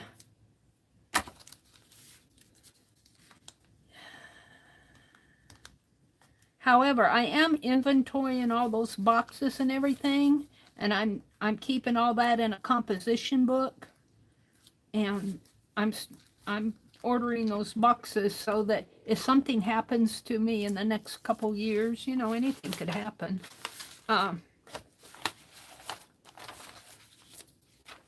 There'll be less of a mess, and they'll know what's in each box if they want to sell it, or because most of that is good stuff. People in art journaling would probably enjoy having it. So this is the cover of a big sketchbook gifted to me by Renee, Little Red Wagon. I haven't seen her around much. I think she's on Instagram. I've seen her Instagram posts. All right. I think I'll put these over here on this black. That goes good, and this needs, I don't know if I want to tape that down. It needs a pocket.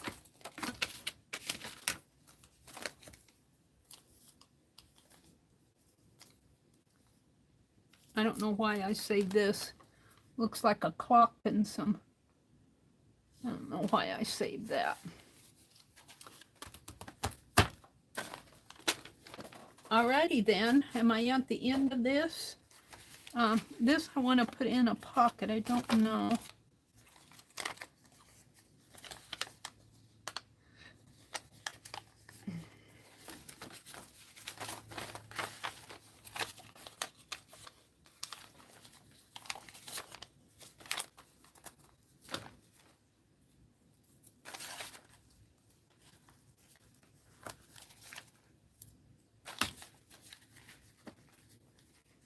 These are just, I keep this stuff, this is scrapbook stuff, March of 2021. Deborah Brown's passed away now, but she gifted, Deborah gifted me, and I'm hoarding them, some Elmer's glue pens. Every now and then I get out one.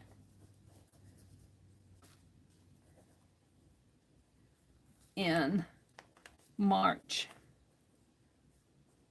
of 2021. Just kind of scrapbooky stuff. Now I need to figure out how I'm going to. This stuck on there.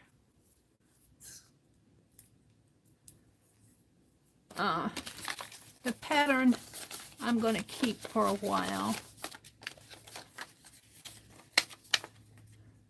This is a verse that was sent to me. I could actually make an envelope and keep this and this, and where's that other, the art card in a pocket. And put them, this might have to be folded and turned that way. I need to make a pocket, and then this is a Polaroid. All right, I need something to make the pocket with. Oh, I must have something here somewhere. Here's some papers I was keeping. Oh, this is perfect. Or maybe this one. Make a nice pocket. Stages of adaptation. This came out of a Somerset magazine. like the ragged edge. I'm going to keep it.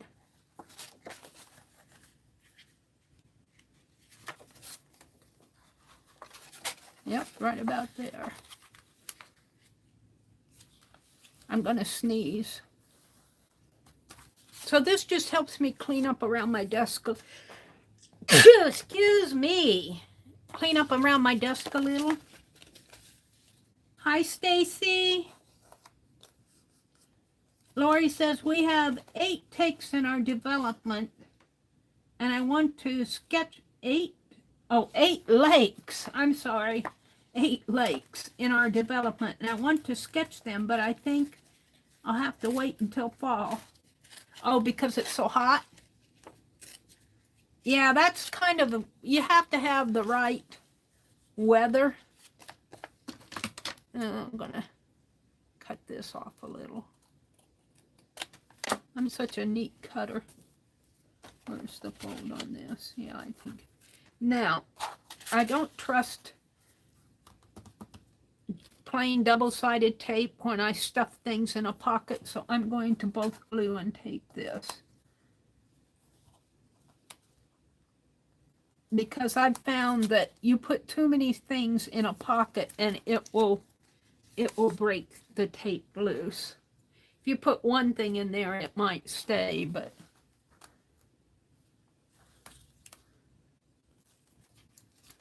I've had too many pockets break loose on me.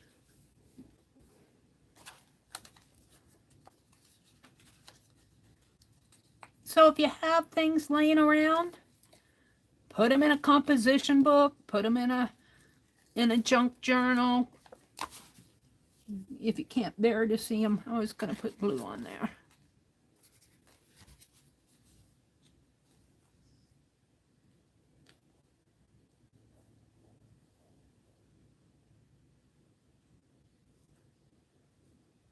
And I think I'll run some along here too, even though that it's tape.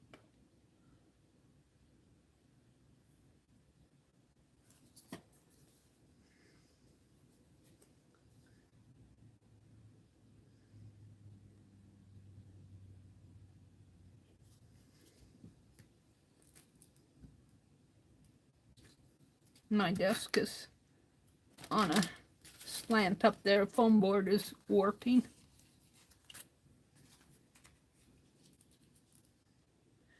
So this is kind of a keeper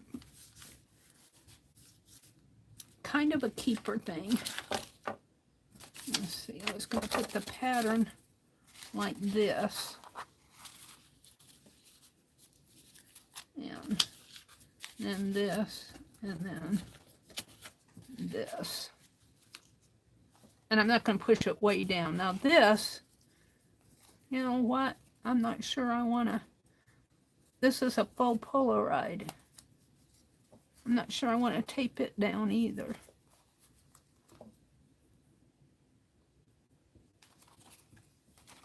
Put it in there. Find something else for up there.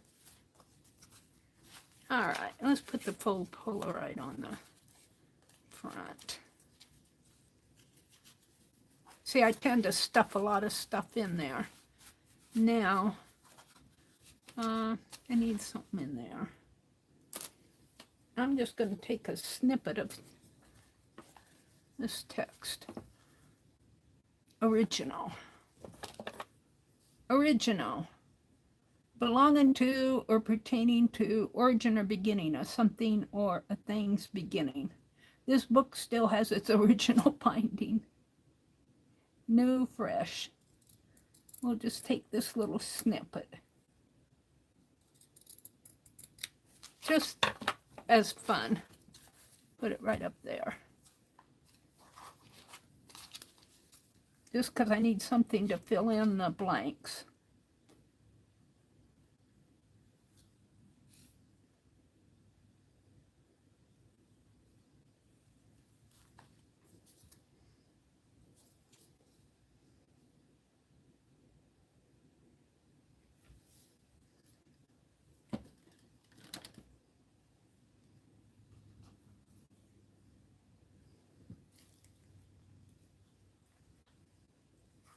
I'll put it right in.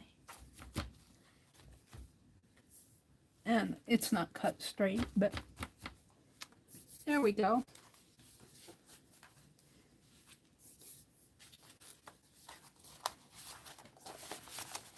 And I kind of documented here that these are just things that, down to, things that are sitting around my desk, sitting around my studio. I have boxes of it, stuff like this that I just can't quite throw away yet.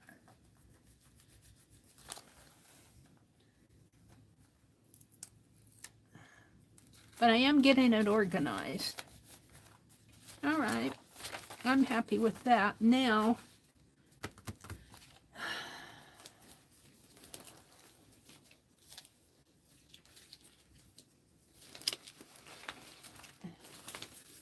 what's this? This I'm going to put in, I'm going to revisit the Daniela Mellon Stitch With Me 2023. Slow stitching. She does a little, she's putting hers on index cards. I'm doing mine. My pages are 6 by 6, but my fabric is 5 by 6. And this is February's prompt, which is mind map. The prompt was map. And you can see I backstitched this and cross-stitched the word map. And then I put topic in the center, and I made little arrows, and it says when, where, why, how, who, what, when, where, why, how, and I put wonder down there. This will go in a different journal, but I think I'm going to try to catch up with March, April, May, June, and July. Yeah, Meri, you'll catch up. We know you will. Let's see. What else do I have here?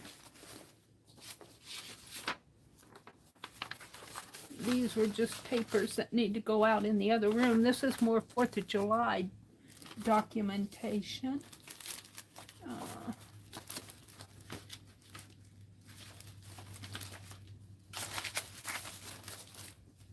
I think I have some stuff that I want to do for June.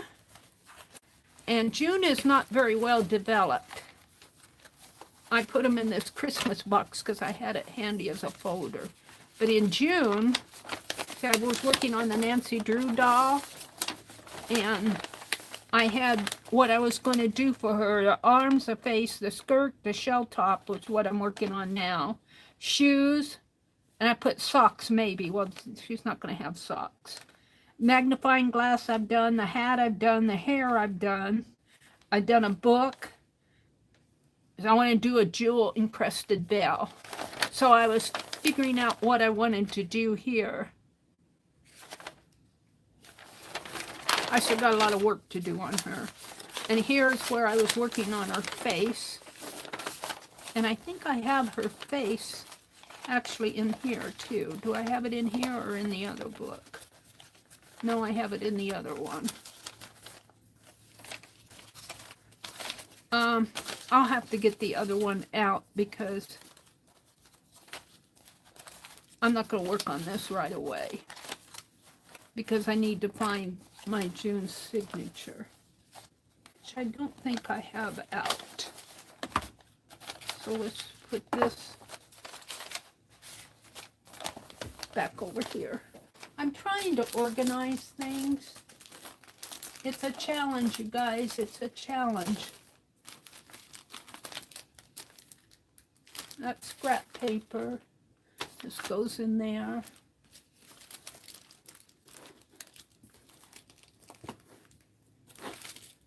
Alrighty. Where's that's on it? Cap is on the glue. Let's put that away. Fabric. I think I'm done with this. What time is it? Oh, it's only 8 o'clock. I've got more time to do something tonight. All right, then. What should I do? I'm done with the July as much as I'm going to do. I could put these in here. That's about pirates. I think I don't want any pirates in my July book. How about, since I got all this time, let's make another whimsical bird. Are we up for another whimsical bird? I'm up for it. I'll have to go over there and get my fabric. I thought I had the pattern here. Let's go over and get the fabric. I put all the fabric over here and cleaned off my desk.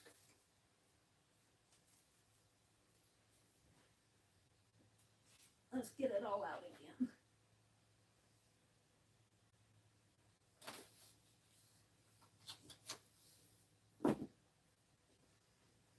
Let's make a whimsical bird. Since I spent almost the entire stream the other night on that whimsical bird. Let's see what I can do tonight. Hi, Kelly. Hi, Sharon. Welcome. Hi, Cheryl. Stacy May. Welcome, you guys. Mina. Hi, Mina. Welcome in, you guys. Thanks for popping in and saying hello. Nina.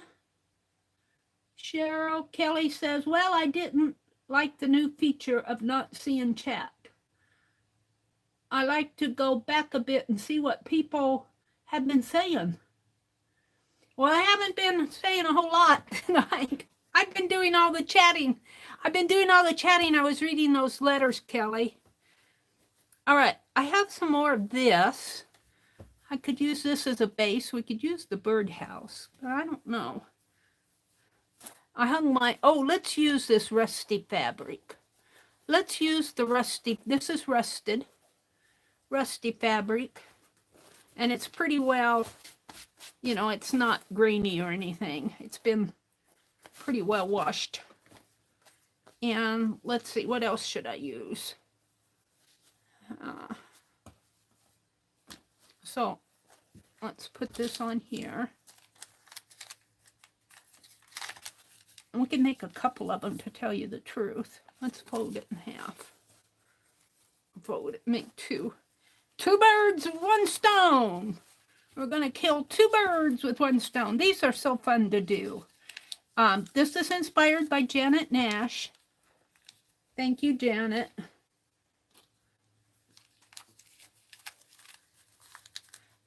Stacy won this one. Chaz won this one. I got to send it to her. She won this Friday night. And it's got a kind of a feather there. And this I put on as a wing. And the butterfly is part of the tail. This is kind of a wing coming down this way. Tail, actually the tail here too. Kind of got feathers on its tail. And this is just a little embellishment I had actually from Johnny. I found some more of these. And a ribbon in here. And it's got a butterfly bow. And an orange beak. I cut the beak down a little bit more. I don't like a big beak on them. So we're going to do something like that. Okay, we got the base. We're going to do 2 at once. We're going to kill 2 birds at 1 stone with one. I think that's not enough contrast. This I'll use for the beak. And I hate to use that blue because I'm going to use that for Nancy Drew. This could be some feathers. This is too thin. I think we're back to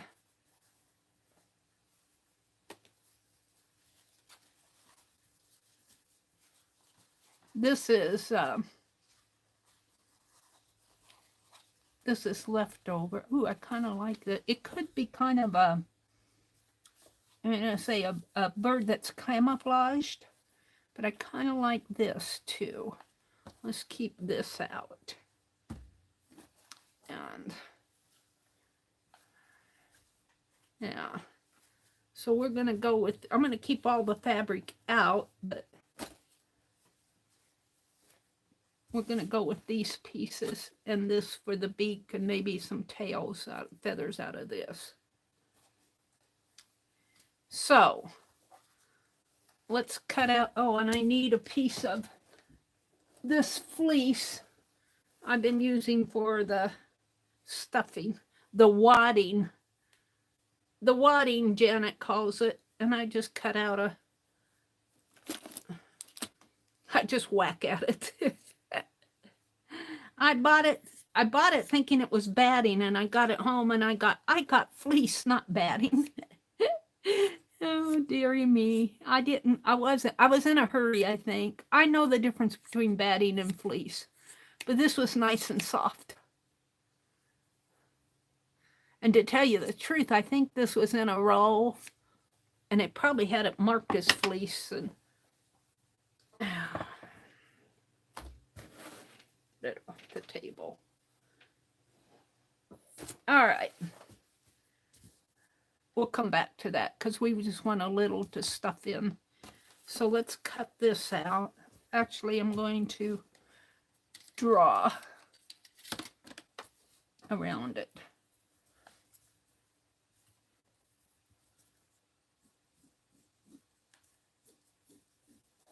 They'll kind of be little sparrow birds, I think. Little sparrows with some pretty feathers and wings. I like making these. They're just a fun project to do because you just need a circle. What I don't really like is the cone head. So maybe when I make this one, I'll try to round off the head a little.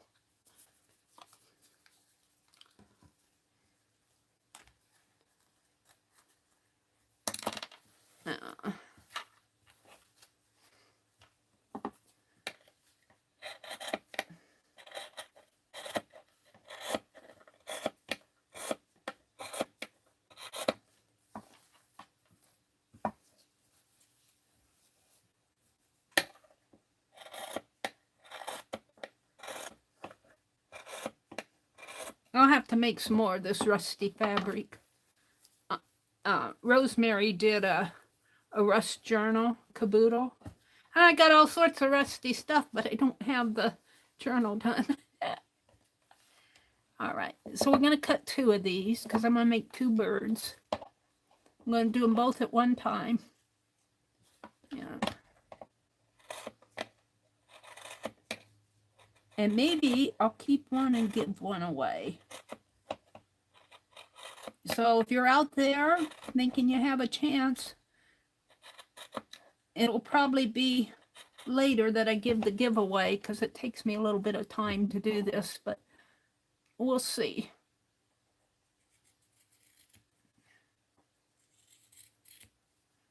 I would do it now, but then no, I don't think I want to.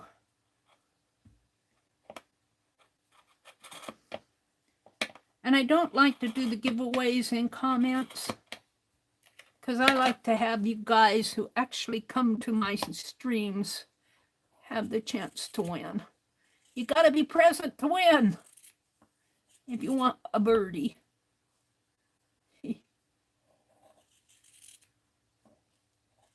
And don't forget, next Sunday night, I'm going to be on at 9 p.m. Central instead of 7 p.m.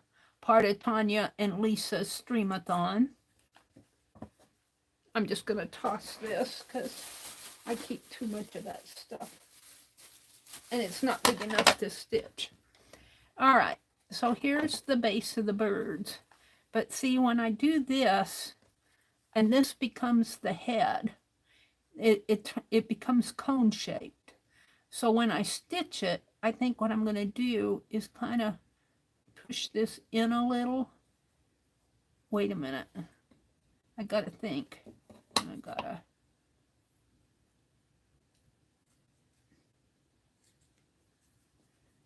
trim the little.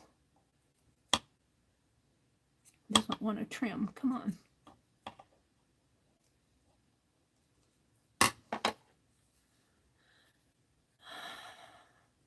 I want it more round. I don't want a cone-shaped head.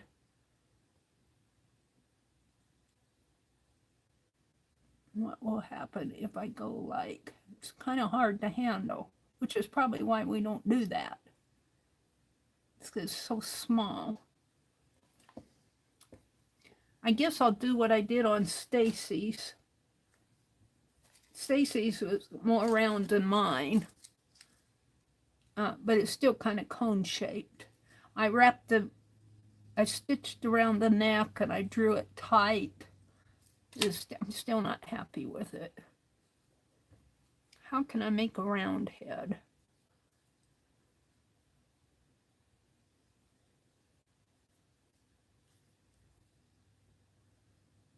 I'm trying to figure it out. I could add a head to it. Just cut a little circle and put a head on there. But that would mean 2 of them.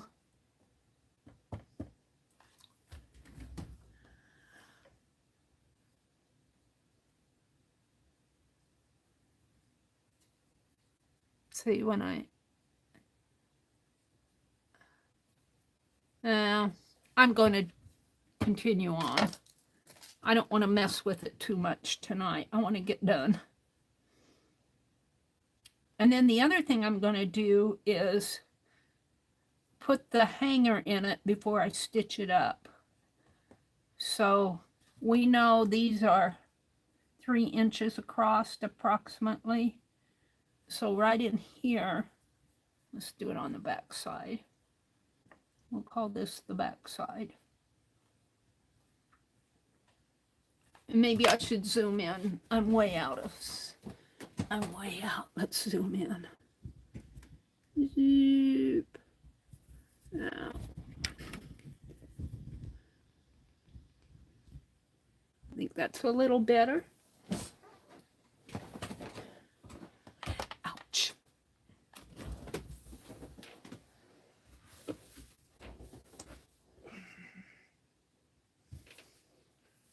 Pin on the floor. I stepped on it. Throw that away. Owie.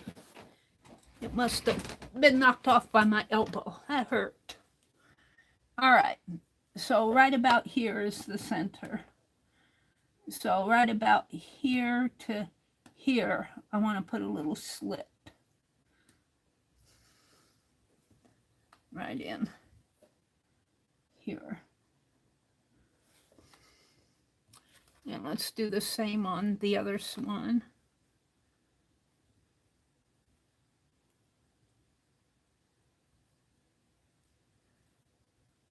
It's a little bit bigger than 3, but all right. So this is the center between here and here.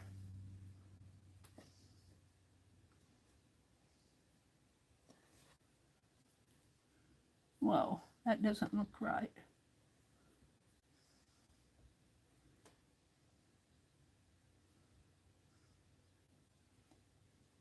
Here.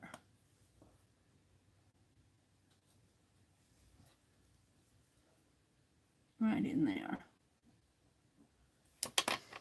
All right. That's where I'm going to put the hanger. And let's see what I have here. I had a whole bunch of lace out the other night. Can I find it tonight?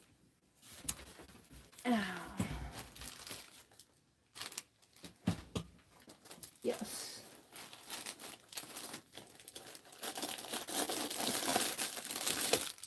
Oh, those are laundry pins. And my lace should be over here under everything.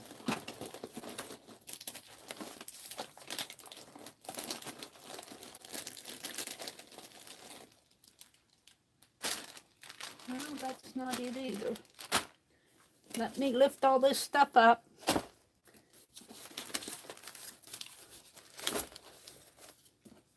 My ledgers. I get this stuff all sorted out and then I need what's on the bottom.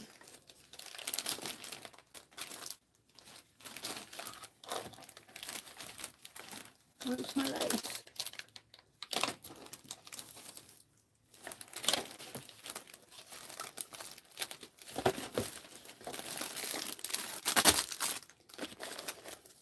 then it's all a mess again. Not too much though, because I cleaned a lot of it off. All right, put the fabric back over here. What did I save out? These and the smaller.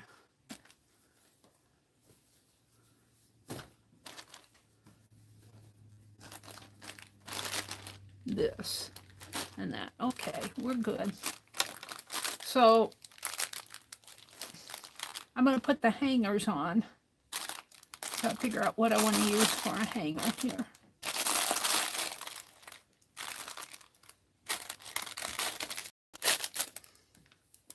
I could use this. It's got a little ribbon in the center. I think I'll use this. All right. All that digging, and that's what I wanted out of it. We might come back to it later for a wing or something. We'll see.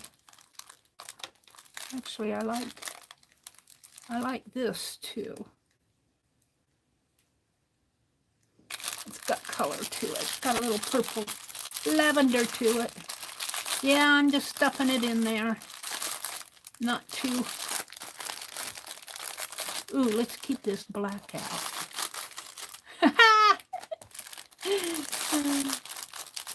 Ooh. All right. Put that back over there where I'll lose it the next time. I kind of like the lavender ribbon in there. So I marked on the back. So I'm just going to put a little slit there. And when I stitch it up, I'm going to stitch this little lavender ribbon in there. So we got that. This goes back in the sack. So let's cut what I do with the fleece that I cut. Where did it go off to? Over here.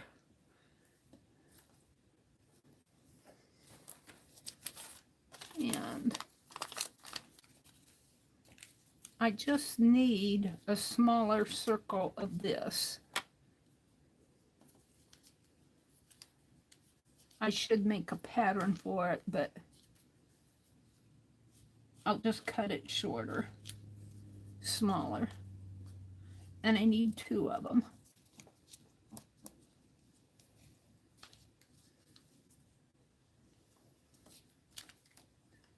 So it'll look like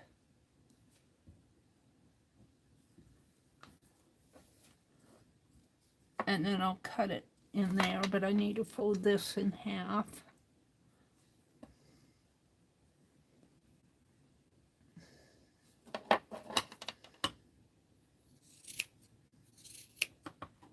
And it doesn't have to, I don't have to worry about are my cuts nice and even or whatnot. I don't have to worry about that because it's just going to be used as stuffing on the inside.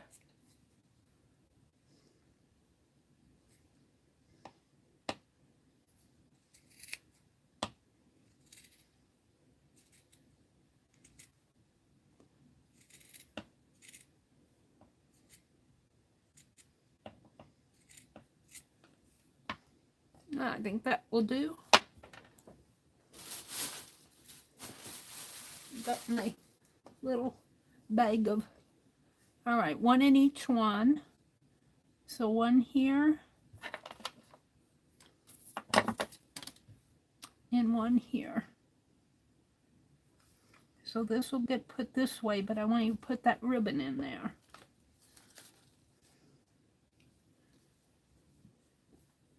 Well, let's cut that next, the hanger. About like that.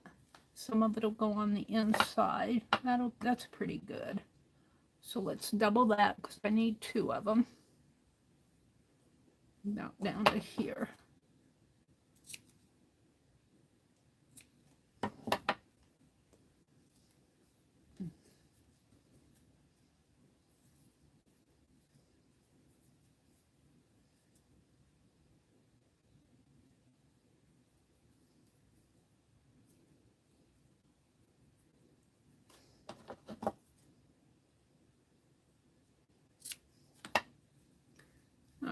those will go in the,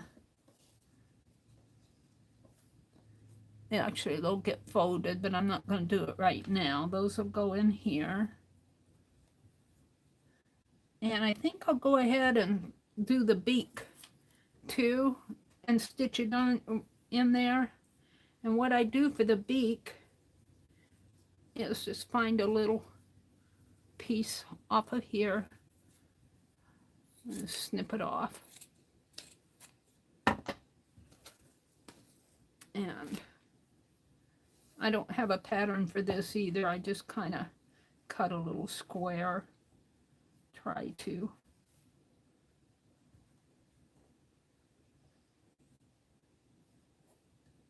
Fold it over like so. I need it to be square though. It may not be totally square, but it'll be close enough.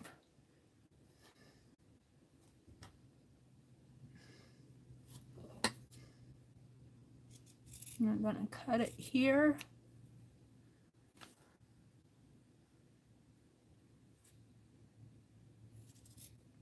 And I could be all precise and measury, but I'm not.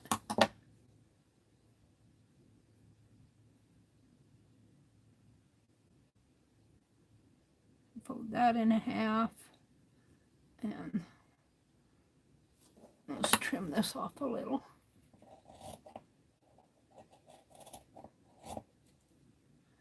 And cut this in half.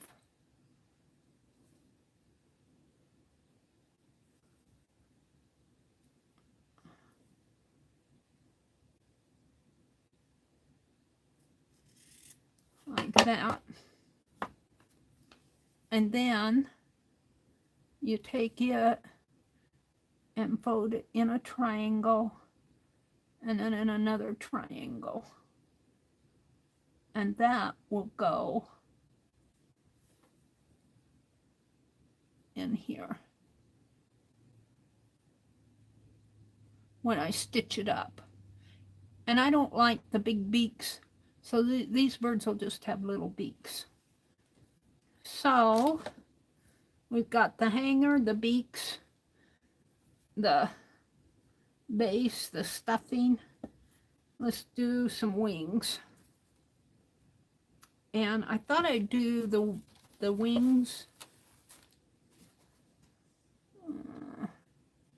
here and maybe some feathers or something. So I'm just going to wing it. I'm going to wing it with my wings. I'm just going to, I don't know. I like how these little polka dot things show on here, but you have to see them in the light. You have to see the little squares in the light. I don't know. I might just make the wings out of here and call it good.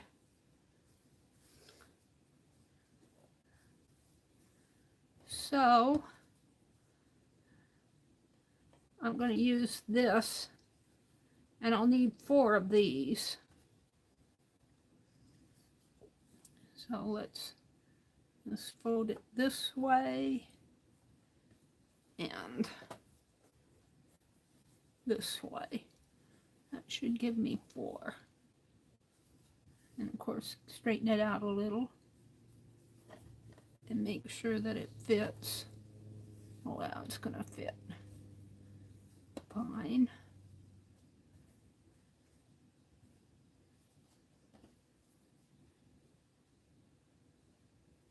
And I might shape this up into, we'll see. We'll see.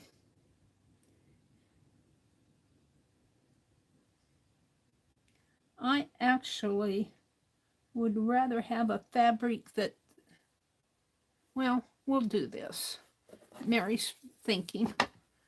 Gotta quit thinking and just do. Let's cut this out.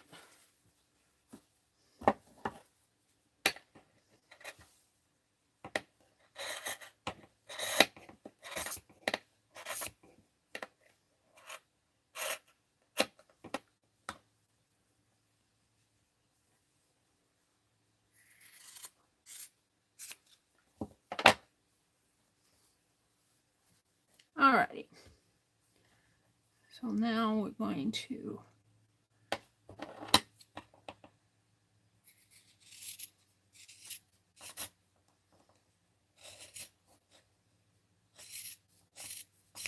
and I might save these because these are pretty big pieces.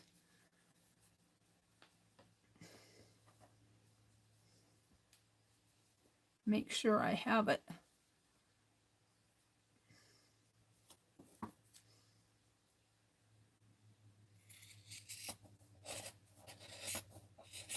And I might cut these a little smaller. We'll see once I get them on there. These I'm not, well, yeah, I think I could keep these. All right.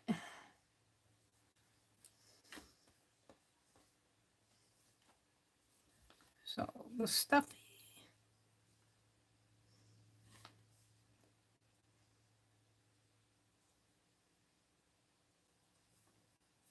The stuffing.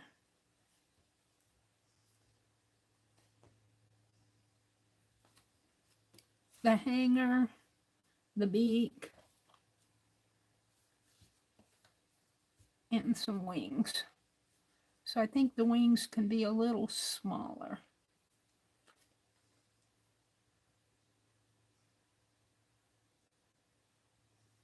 I don't know. I don't want to cut that. Let's cut it like this. It's kind of hard to cut after I want to cut down this way.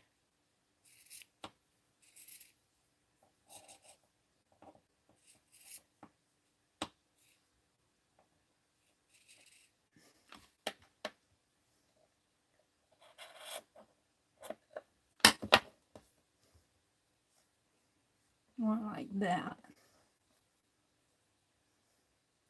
And that may be too big yet because, well, I guess the wing can go off toward the tail. So let's cut the other piece like that too.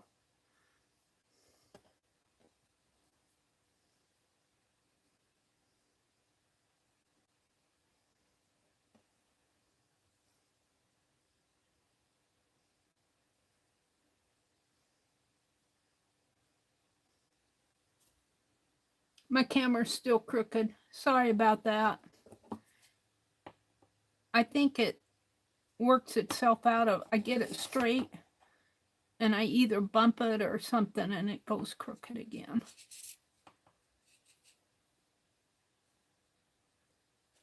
And when you're doing this type of slow stitching stuff, you don't have to worry too much about perfection.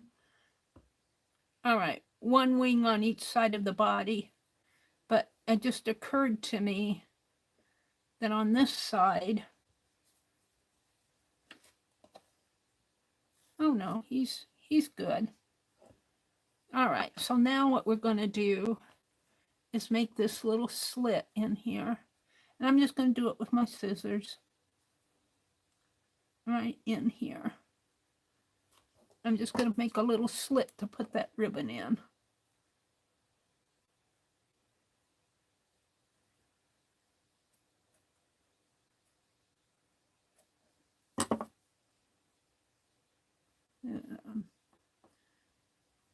It'll go in there.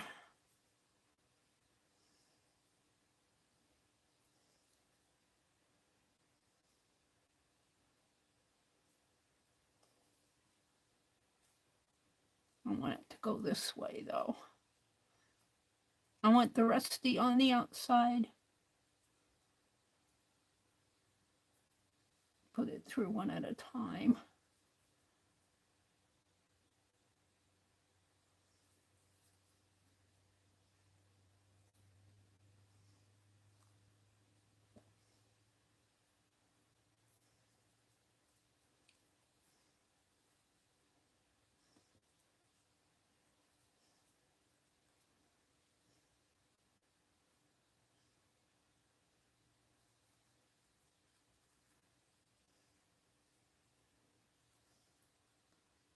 I might need to put a pin on that. help it.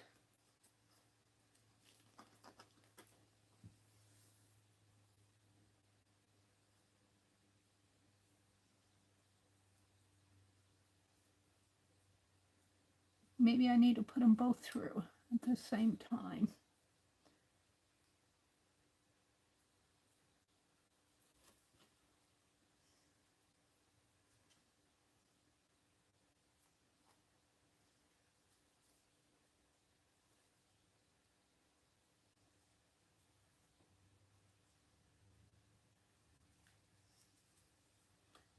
I'm slow at this stuff, but that's why it's called slow stitching. Come on. There.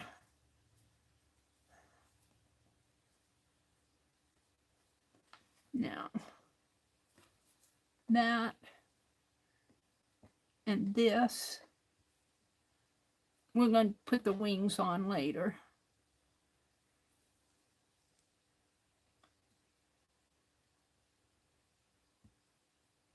Like this.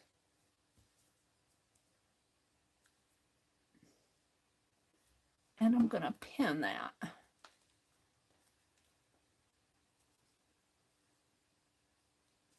Is that too much? Oh, I pulled it out.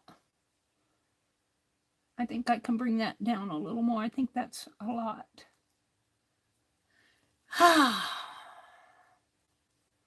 Let's do this again, why don't we? Bring that down just a little bit more.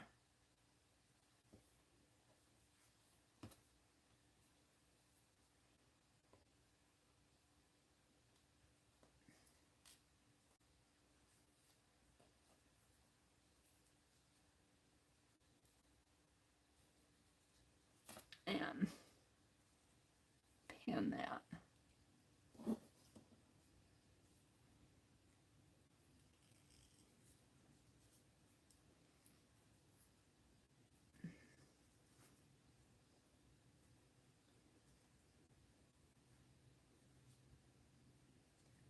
Now, the beak,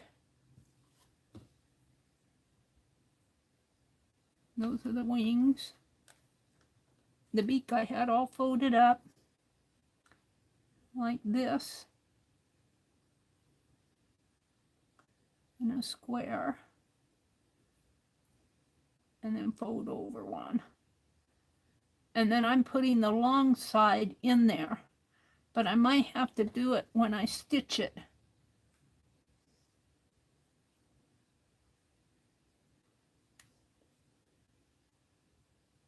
When I'm actually stitching it. So it's going to fall apart on me until I get started. So I need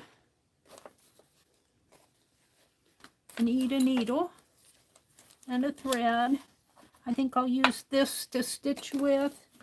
And where's that pretty green I had? I've got some white.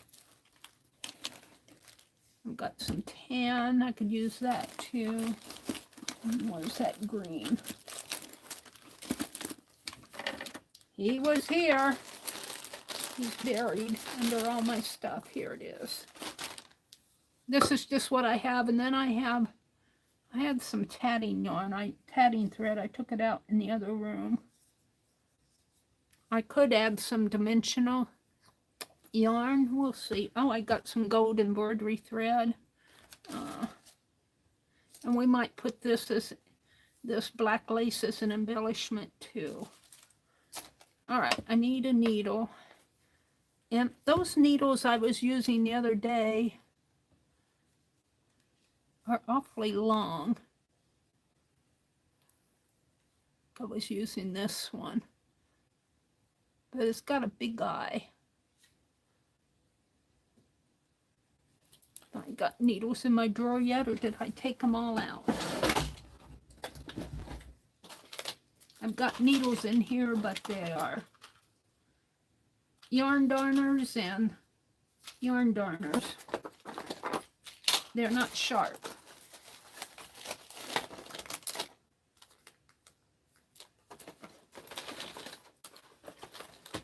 And I got curved needles, repair needles, a beading needle. I think I took my needles out of here, and I wish I wouldn't have done that. I'm not going to go hunt up a needle. I'll use the ones I have.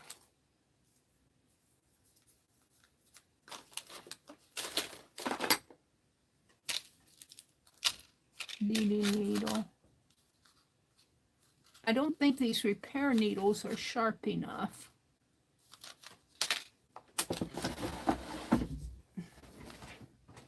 Where'd you go, Penelope?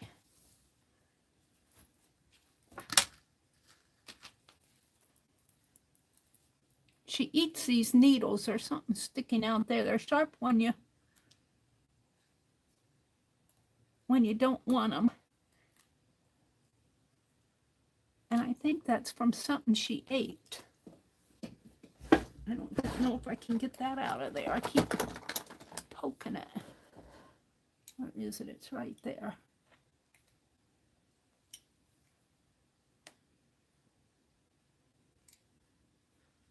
I don't know what it is.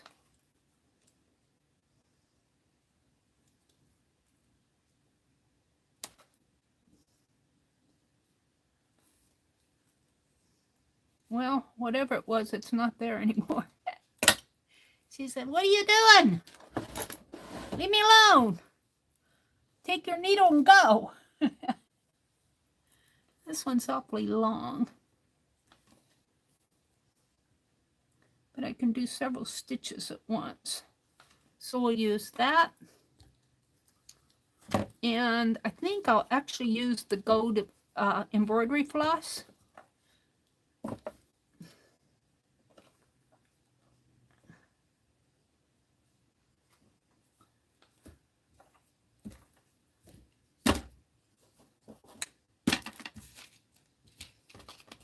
Put these back.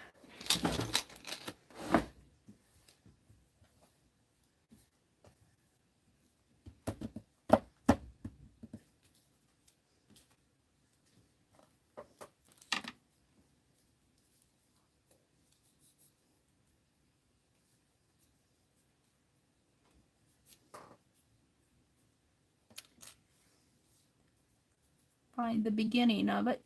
Sometimes on these older skeins of floss, I lose the beginning. There it is. And the needle workers will tell you keep your thread lengths about 18 inches. Otherwise your threads will get all twisty. And I usually violate that rule all the time, but that's about what it is here. About 18 inches. And they also tell you to separate your threads one at a time. I get impatient with it. But we'll do it.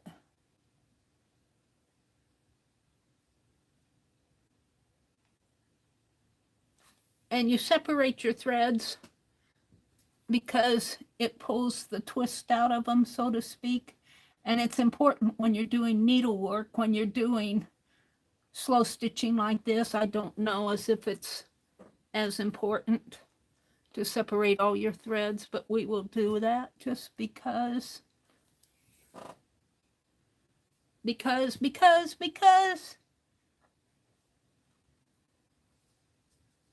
Was that a...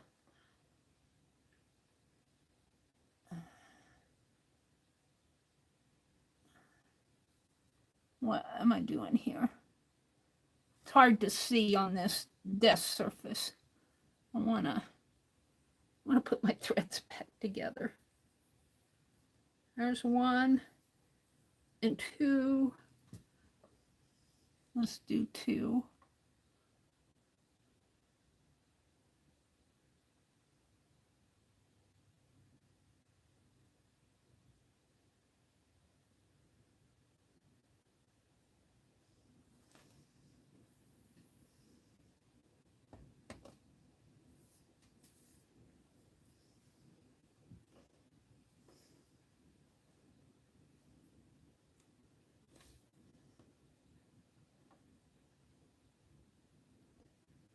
And this is slow stitching, all right, isn't it?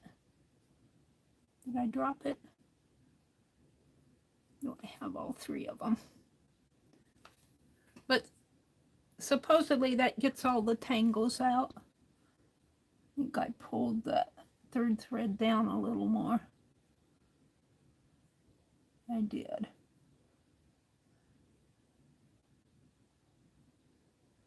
I can't see, that's the problem. I need light.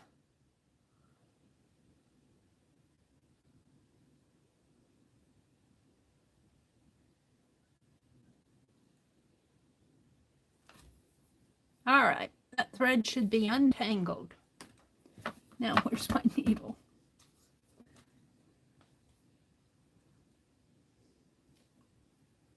And I put a little DNA on it, but that gets clipped off, so don't worry.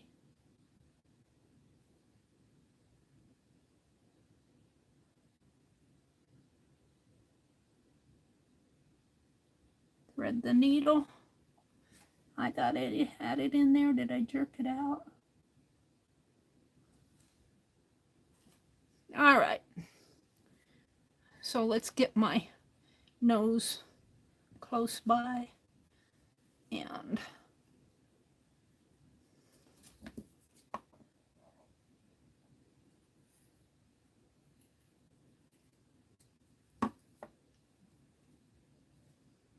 take a couple of snips in here to get it started.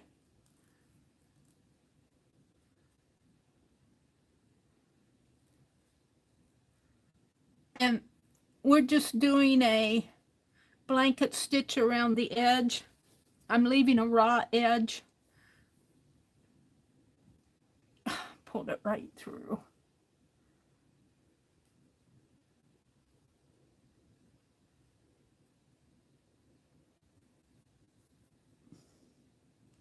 I really need something white under this.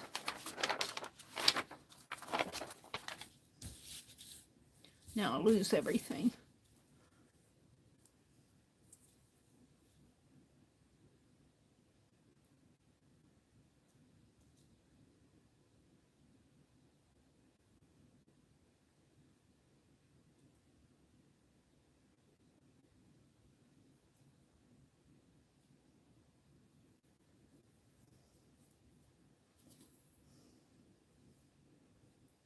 And she's off. Now I just want to take a couple of stitches till I get to the beak. And I'm going to stitch that beak right on here.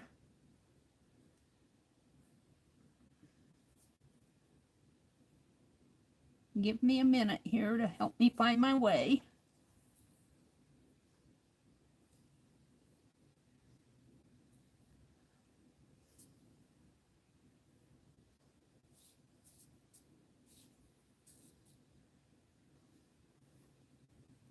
One more, I think. Don't want to unthread my needle. I tend to pull too tight and pull my thread right off of my needle. But if I'm careful, I won't.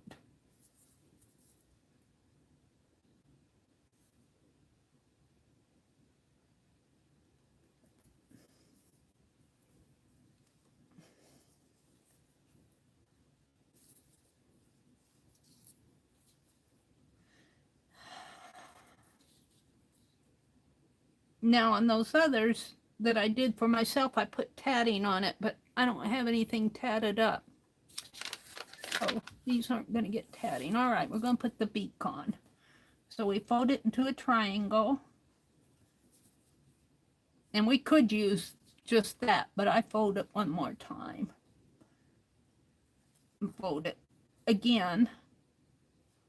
And then I put this long side in between here. And you have to kind of hold on to it. You could glue that if you wanted.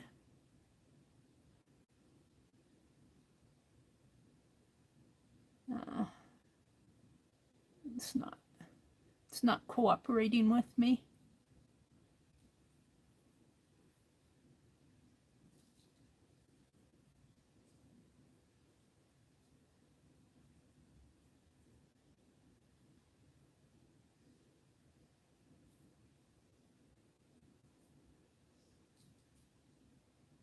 Or you could take a couple stitches before you put it in here, and that would hold it together. Something fell on the floor. Put it down there. Hold on to it, Meri. Don't let go of it. We're going to stitch that little beak in there. And he's already moving around on me. He's already moving around on me. Well, I had him where I wanted him. Open up the fabric.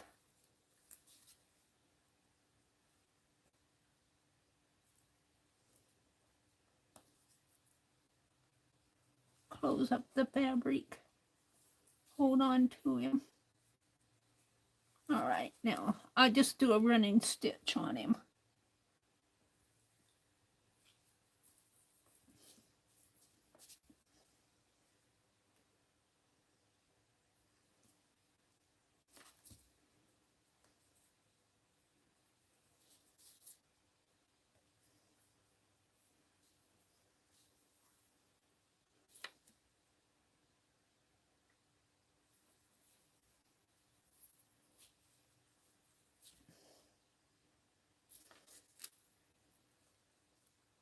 And the edges are raw edges.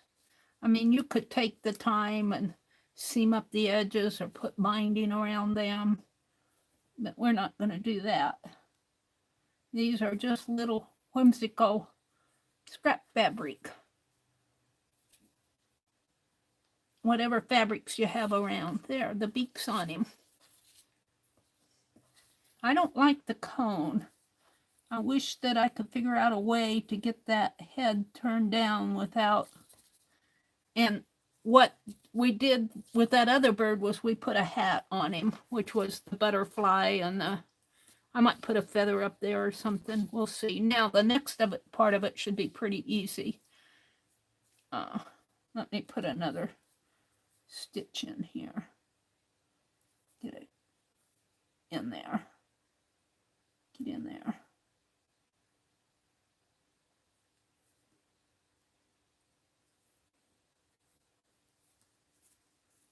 I got such big hands for such little stuff.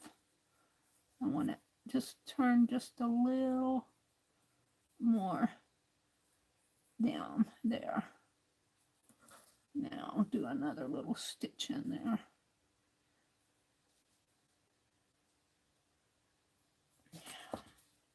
Come on.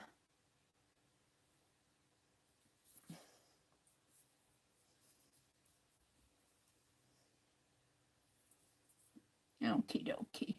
Now I'm going to start doing my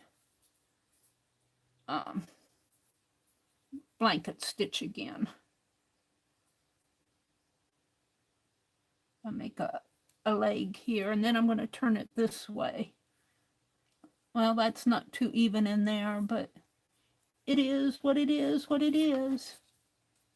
I've got more space in there than I wanted.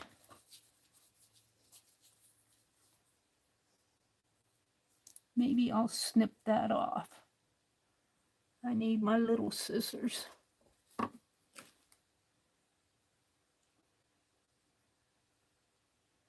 What are you doing, Meri? I'm snipping. Okay, snip away.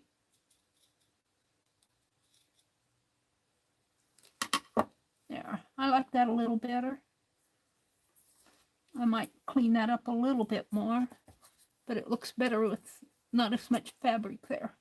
All right, now I'm just going to go around the edge here and do blanket stitches. They're pretty easy to do. Shaky hands.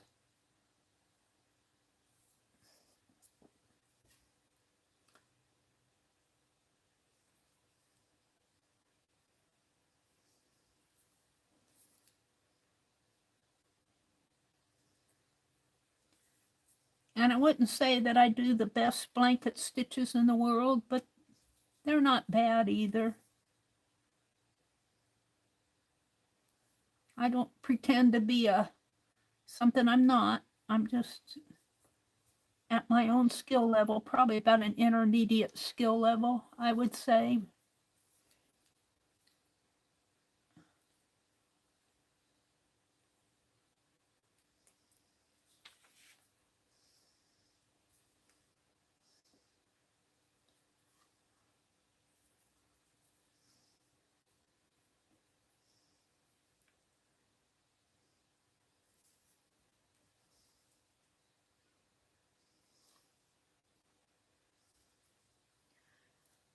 So I'm all talked out. Let's see. This is what, the third week in July? It's hard to believe that summer's half over with. They're already talking going back to school. Fall decor is in the stores. I saw some people doing Christmas videos, DIYs, Christmas videos. Go to the Dollar Tree and they bought bowls, plastic bowls, and glued them together in a ball and made Christmas bulbs, big old Christmas bulby dangle things, and hung them from the porch. And somebody got paper cups, cut off the bottom, and had multicolored paper cups, and they did a decoration around the door frame. I wasn't too impressed, but they enjoyed it. That was all that counted. I'd have to have pine needles and what do they call those, swags, going down the door frame with fairy lights or some sort of Christmas lights. We could do a Christmas in July. Maybe I'll do that next week in the Streamathon, Christmas in July. I'll have to think about that. Actually, I was thinking about it, and my next thought was, if you do Christmas in July, do you do New Year's on August 1st? If we do Christmas in July, maybe we could do New Year. I think I can take this pin out. If you do Christmas in July, oh, I don't want my ribbon to fall out. Let's put it up here. Christmas in July, New Year's has to come in August. Now what happened to my thread? It got caught on the pin. Oh, Meri, Meri, Meri. I'm going to have to unpin it.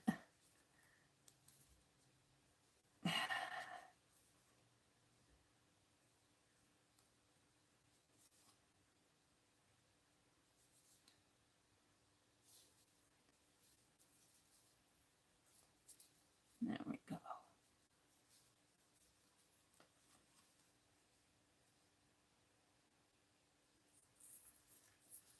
And of course I unthreaded my needle. Doing all that wobbling back and forth.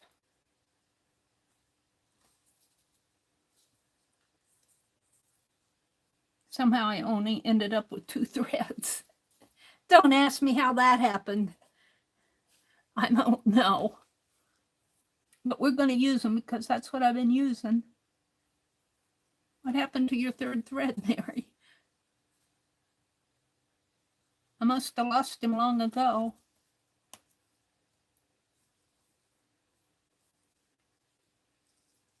What I did there.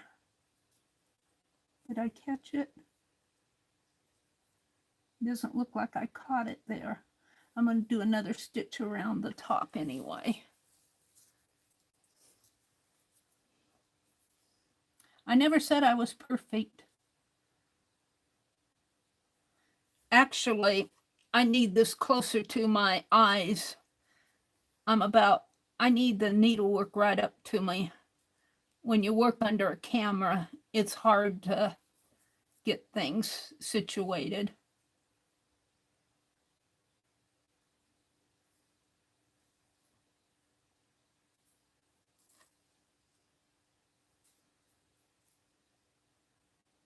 I should have done a basting stitch. I like to baste. I had that drilled into me when I was younger. If you baste, you'll have less mistakes.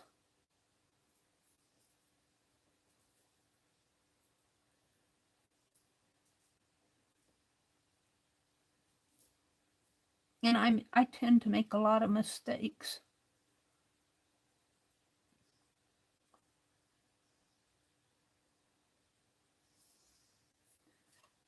I should have some black floss out here too, because I went in the other room the other night just to get black floss. And I don't think I put it away.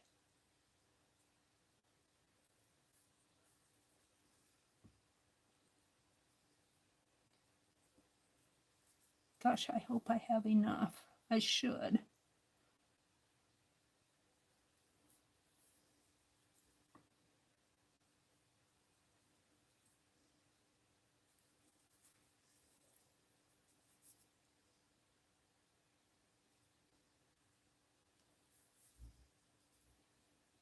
My stitches got bigger on the back end here.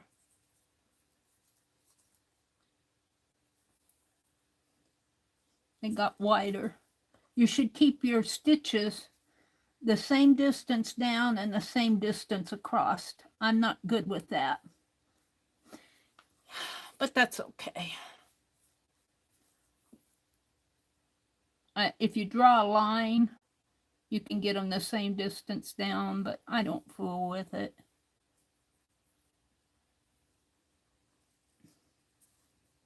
I just got a few more here.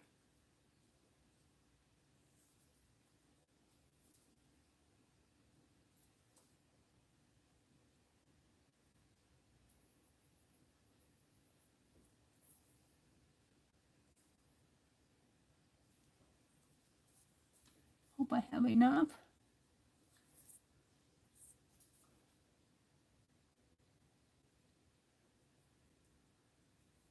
I'm probably boring you guys silly dilly. I thank you for coming, those of you that are in here. We'll make one and give it away. And I don't know if I'll get the other one made or not tonight. Maybe I'll sit and make it for myself tomorrow. I haven't been going out in the garden. It's been hot. And early morning, those mosquitoes eat me up. And we have, I've unthreaded it. We have off mosquito spray, but you don't have to spray it all over my body. Back of my neck, behind my knees, on my bottom dollar. And I just feel like I shower and off.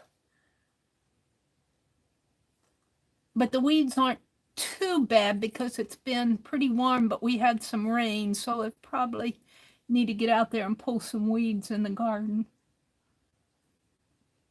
Tomatoes are still green. We haven't had enough sunshine for the tomatoes to ripen. All right, I think I can knot this off. Just take an extra little knot in here. I could do it around that thread. Get under that. See if I can. It gets hard when your needle's long and your thread is short. Yeah. Well, it's knotted, but it's not knotted the way I want it knotted. Let's just do it this way.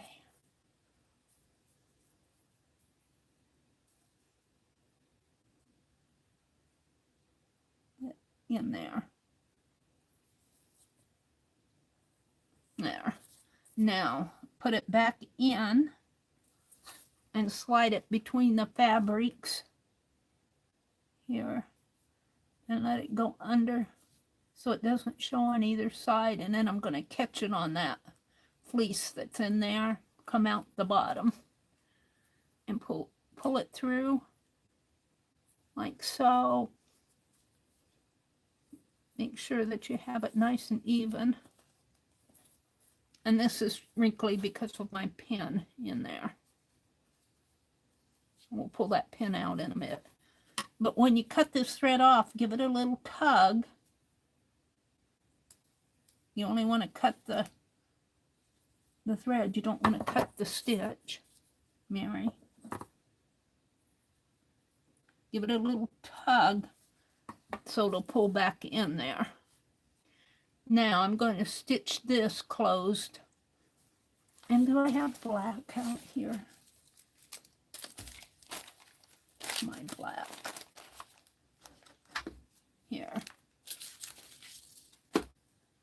I'm going to stitch that in black, and then I'm going to come and do a black stitch around here and do their eye. And I don't know what happened to that gold thread that I pulled out here. Here it is. Just keep that separate.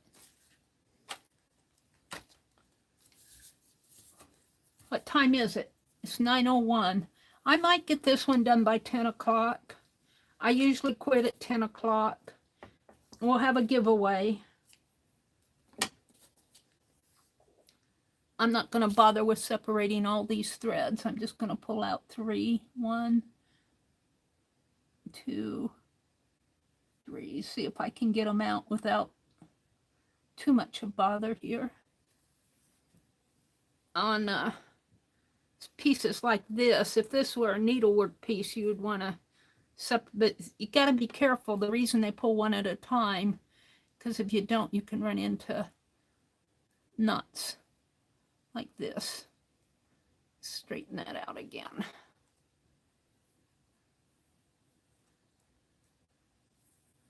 All right, we're not going to use that piece anyway. We're going to use this piece.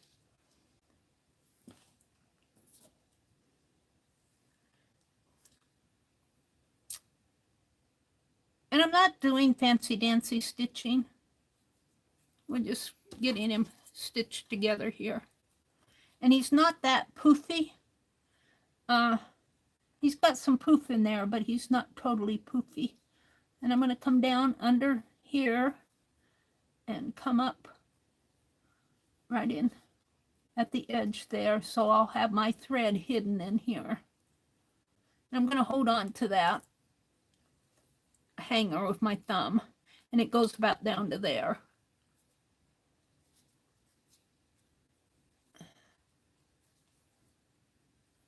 And pull it through. Hide your thread underneath of everything there. And then take a little stitch to tighten it to knot, a little knot stitch so it doesn't pull out.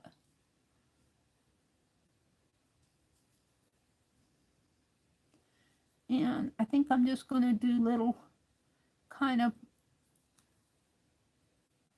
whip stitch, small ones. Whip stitching, just catch the lace and the fabric.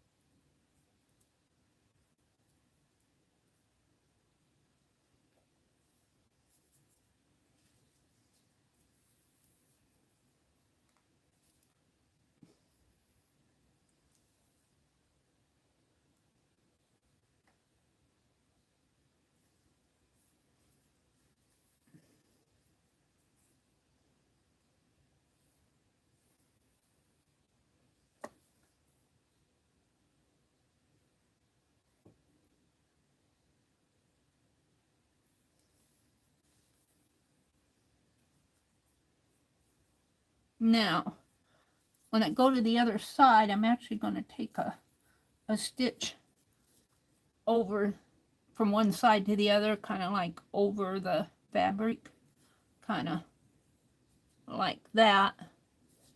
And then I'm going to come back over on this side and stitch this down.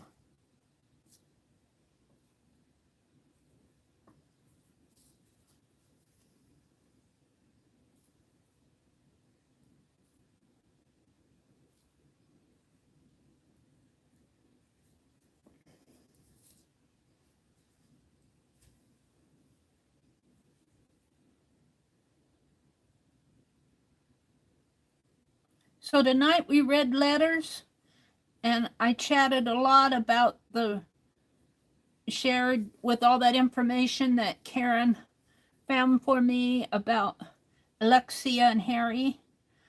I'm so excited to do that journal now because it's just, I think their story needs to be told. Because I think most of their family is gone now, their immediate family. And they met later in life. And that's what interests me, because when I first read that letter, I had them placed in their 30s. They're in their 70s. All right, I'm going to do that little stitch over and come back through over on this side. And then I think I'll do a little back stitch here if I can.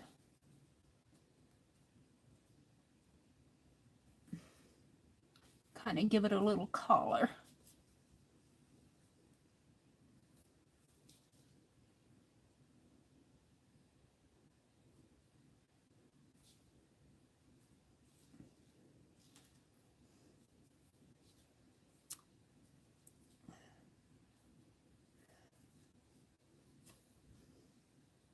And I don't think she'd ever been married before.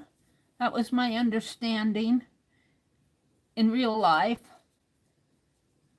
But we know that she liked to scrapbook. We know that she liked to go to the library. We know she liked to eat.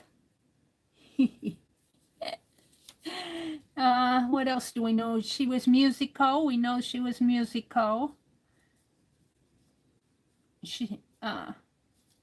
So I got a lot of information from those letters.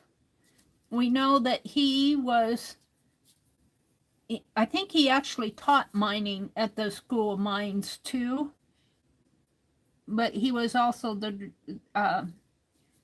helped explore mines for gold and, what was it, gold and, was it platinum and bauxite. And I actually looked up a little bit about how in the world, oh, that's getting a little long. Well, it's going to be long. How in the world they made aluminum from bauxite. And it's really an interesting process that they go through. I'm going to take one more long stitch here on this side and bring it down in here. It's a little off. I don't care. I mean, I care, but I'm not going to worry about it. Not too bad. It's closer here to here than it is from here to here. That's what I'm saying. So be it. I'm going to do this side the same thing. Let's see, I was doing a back stitch. Now I need to go around and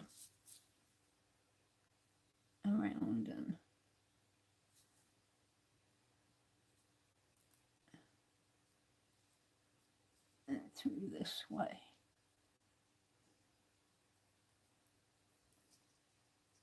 Don't want to go down so far. And I guess there's a lot of a heat process that they send. That bauxite is actually a mineral, I believe. And they mine it. They do open they do open strip mining for it. It's not deep into the ground. And it goes through quite a process to get from bauxite to aluminum. And you don't think about that when you have an aluminum pan, that was once a rock. Let's give this back to Penelope. That was once a rock.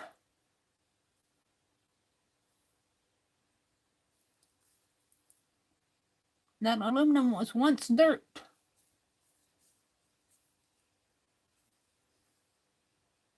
Of course, it was a mineral. But actually, when you stop and think about it, when you use watercolor, like Daniel Smith, they document what they... I'm not too proud of that. They document the minerals, the rocks that they use to make all those colors. I'm going to come back in and go way over here and fill in that gap, if I can. And I think I'll take this thread off because it's getting pretty short.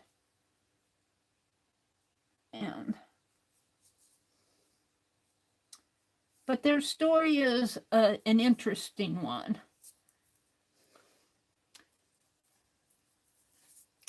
Now, she had a brother and a sister, and I think the brother passed away. Her sister's name, I think, was Florence, if I remember right. Or maybe her mother's name was Florence. But I'd love to know more about her sister. Maybe Karen can find information about her sister. This is a little crooked in here, but that's okay. It's a bird. It's crooked over here too, so it matches. All right, and what did I do with that piece that here? And let's straighten this out. It got a little uneven when I was pulling that other one out.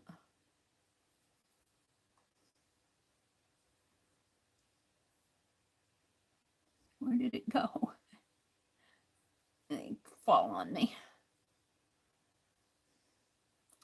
I'm not the needle worker I used to be. I used to spend hours doing this stuff, but I've gotten out of it since I got into art journaling. I don't do as much as I used to.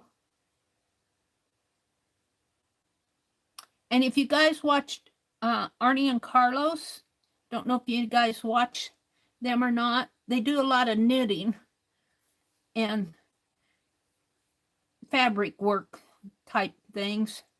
And I think they do a video on Sundays and a podcast on Wednesdays, if I understood correctly. Am I going to knot this? No, it's going to pull out. Is it? Oh, no. I'll have to cut that part off. But today they were showing these hexagon pieces that they were cutting from old embroidered linens. They go thrifting in, I suppose, they're in and around Norway, because that's where they live. They hit all the thrift stores for old linens. And I'll bet you over in Norway, they have a lot more old linens than we do over here. I'm going to have to cut this off. I knotted it down. And they're cutting hexagons, and they're going to make piecing them together to make a quilt. Kind of like our flower garden quilt pattern. But what they were showing was really pretty. They were being challenged by the last homestead, something like that. All right, I want to put a black running stitch around here. So that's what I'm going to do next. Because I think right in, where was it? Right in, well, it looks good there. Is it on this side? Well, no, it actually looks pretty good. But I still want a black running stitch around there. So I'm going to hide my thread and come out here. And I'm not going to do a back stitch. I'm going to do a running stitch, which means it'll have gaps in between them, but I'm going to make a little knot here so it won't fall out. If I can get my needle in there. Oh. I've got such big hands for such a little piece. Come on. There.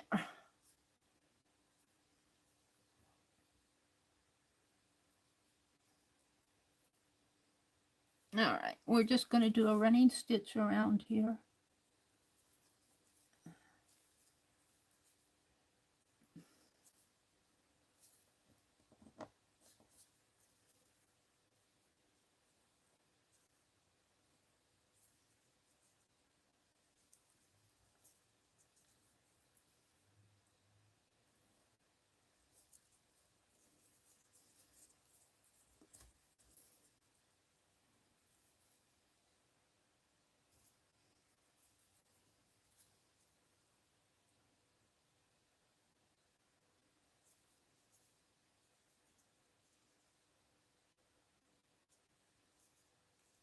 I haven't been watching a lot of videos. Trying to think. I watched Aunt Beck was showing some fabric or patterns.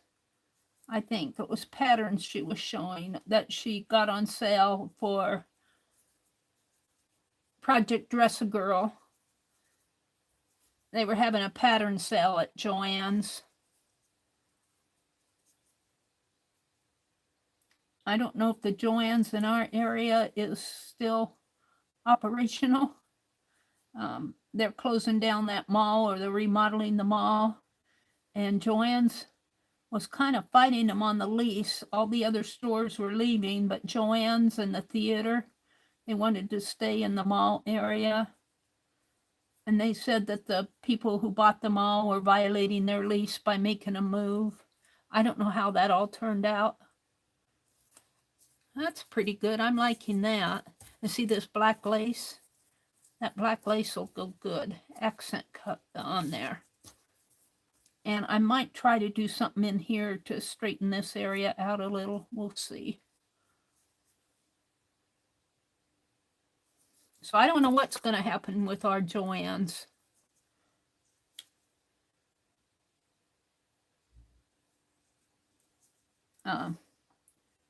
I like the things Joann sells, but their coupon policy made me mad one time, and I boycotted them for the longest time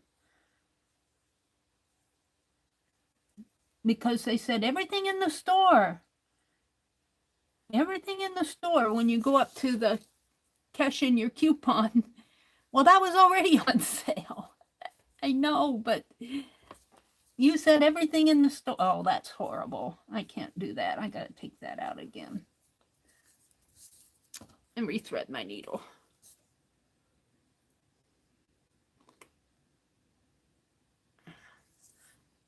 And she says, read the fine print. And she got out her magnifying glass. Or I'm being facetious there. She says, got to read the small print. I really wanted the item I got. I left everything and walked out. I was mad. You shouldn't get that mad over stuff. I learned my lesson. But then Becky, bless her heart, one day was showing some fabric she got at Joann's for 75% off. That sent me back. I went back to the store. The same lady was still clerking. Maybe she remembers me and maybe she doesn't, but I'll bet she remembered me. I'm pretty memorable when I get mad.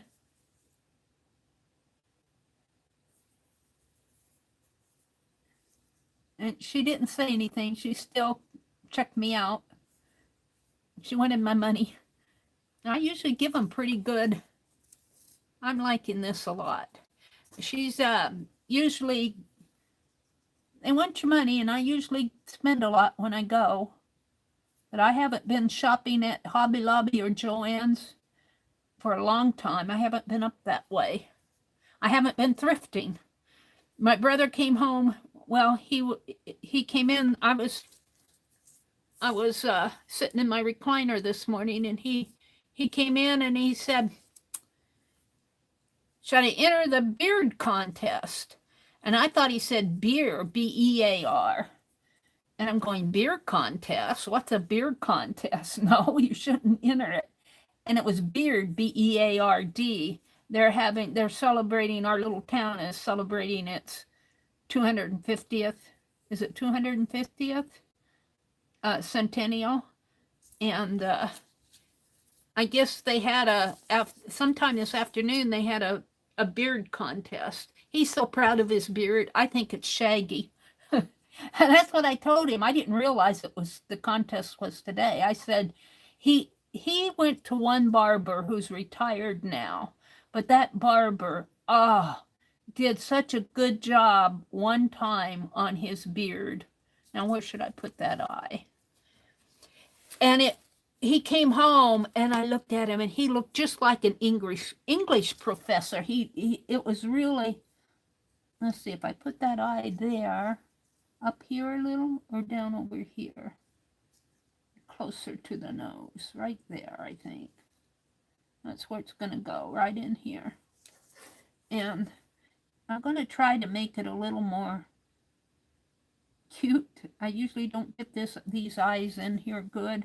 Maybe if I put a line and a dot. Yeah.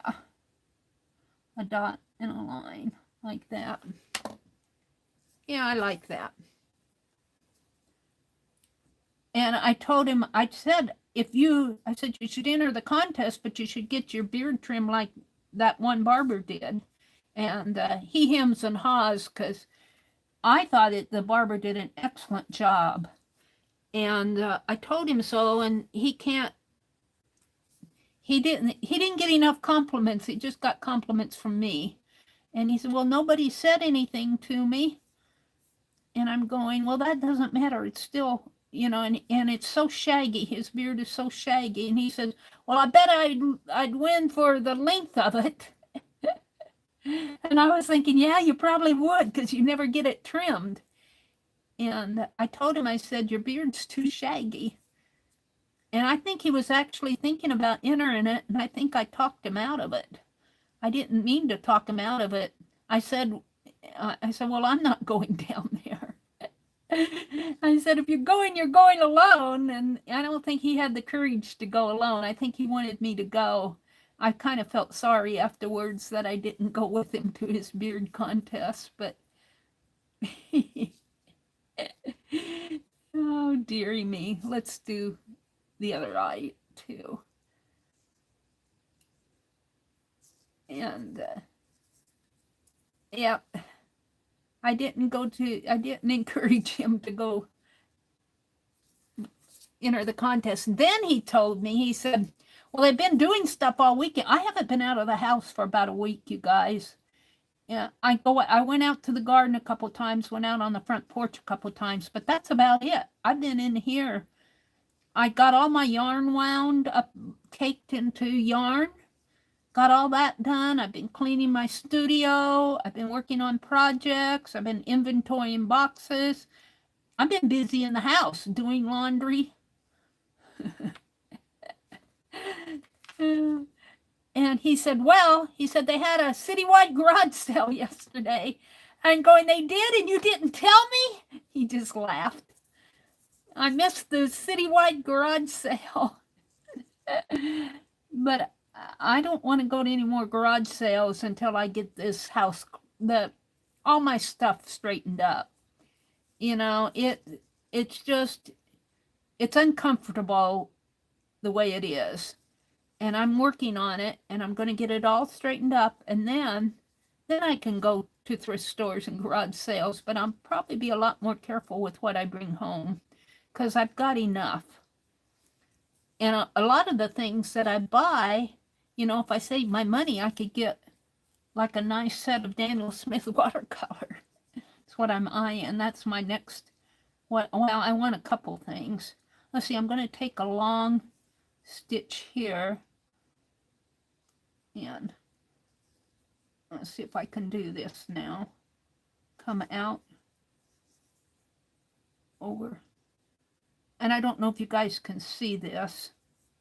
I want to go in, under, and come out right there, I think. And I don't know what it's going to do. Yeah, I guess it'll be okay. Over here, pull that needle through.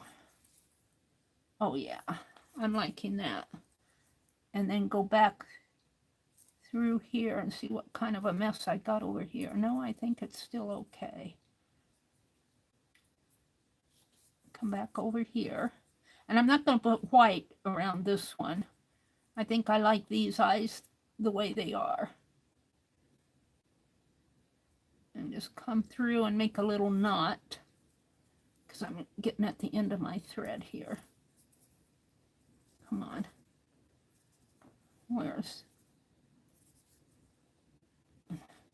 Make a little knot in here. And pull that tight. And go back through my fabric and hide the thread.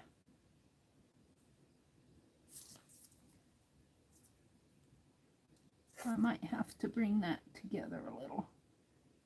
Hold on, I'm not happy with this.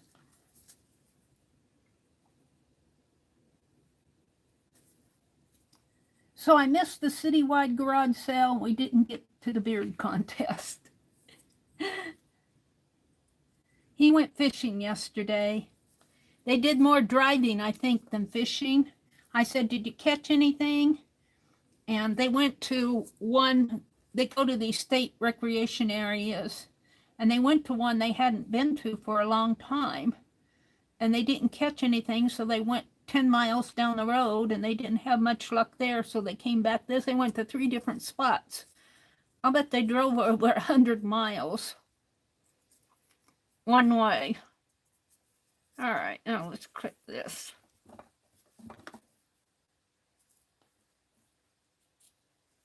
All righty. I'm happy with that. I'm happy with that.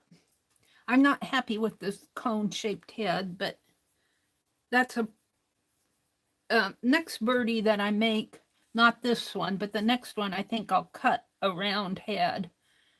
I have to figure out how to cut my circle so it has a round head in there. And then when I fold it, I'll have a round head, because I don't like the cone on there. But that's the way it is. Now let's do the wings. Let's do the wings. And I think I'll use that green thread for the wings. And these aren't the wings. These are, because I cut them down. And I might have to cut them down a little bit more. Well, or I could put them up here and that would hide that. That will hide this unevenness here. So let's put it just like that. I'm kind of liking that. Maybe even pull it up a little and over a little. Yeah, maybe over a little more. So it's not in his eye. No, it has to be. Got to get it placed right. Maybe I need to shape this up a little more in here. When you cut this fabric in the open air like this, you don't get a good cut. All right. Put it like that. I think I like that. Only I don't want it. I want it down a little over here. Right in there. I kind of like that. Let's pin it. This pin, that's the needle. I need the pin.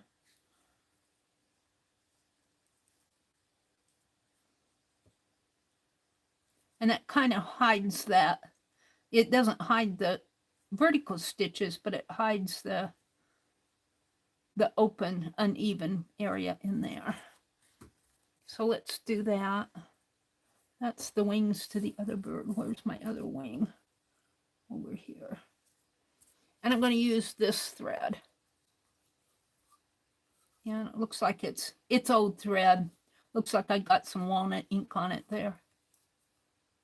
I don't think that'll matter. And do I want to double it? If I can, I will.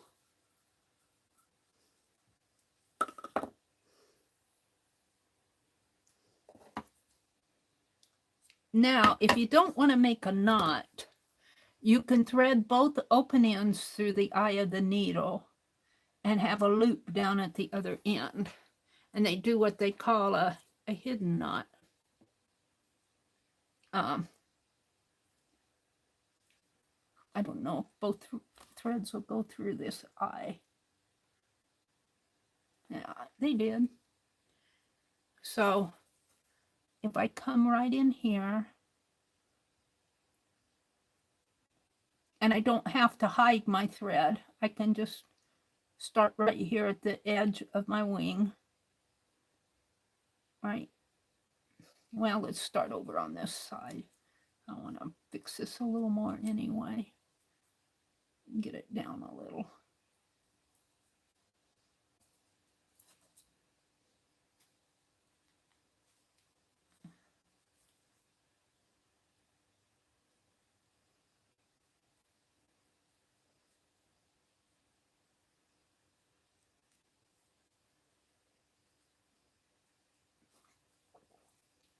Let's start over here. Actually, I'm thinking it might be better to put that wing right up here, and that'll hide all those. Does that? No. That doesn't work either. Let's just put it back, Meri. We'll just leave it. I'm not happy with this stitching, but it is what it is. It doesn't have to be perfect. If you want perfection, don't play in the contest. Who's here? We got 23 people in here. Meri's just chatting away. Kelly's here. Let me refresh my chat. Live chat.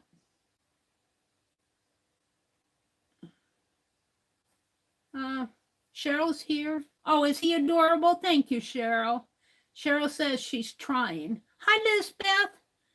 Lisbeth is from Argentina, right? Sherry said he's adorable.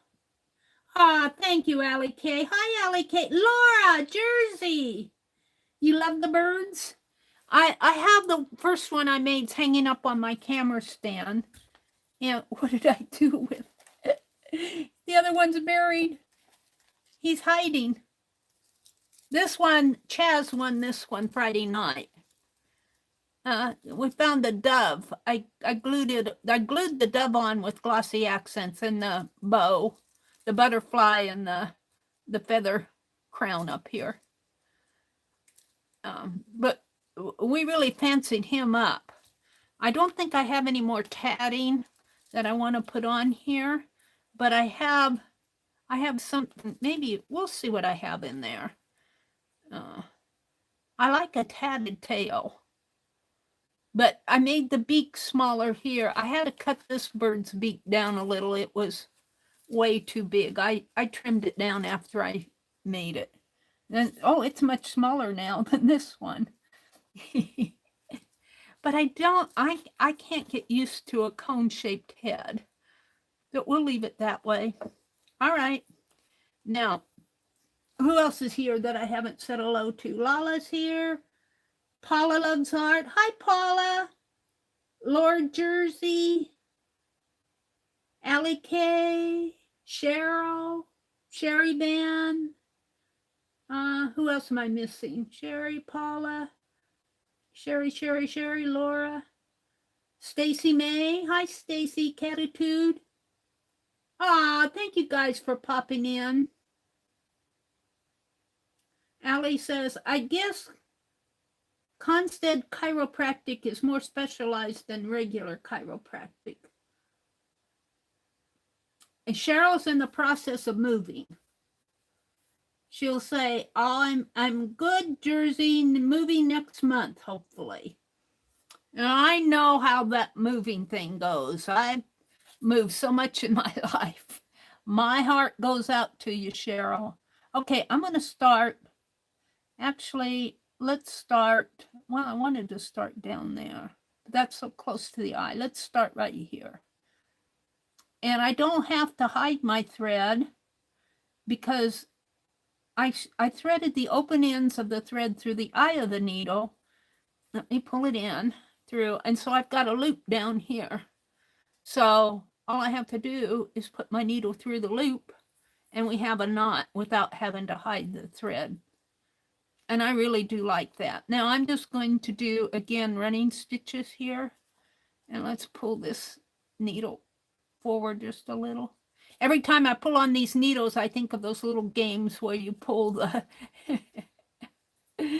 you pull the pieces to let the hot coals fall through.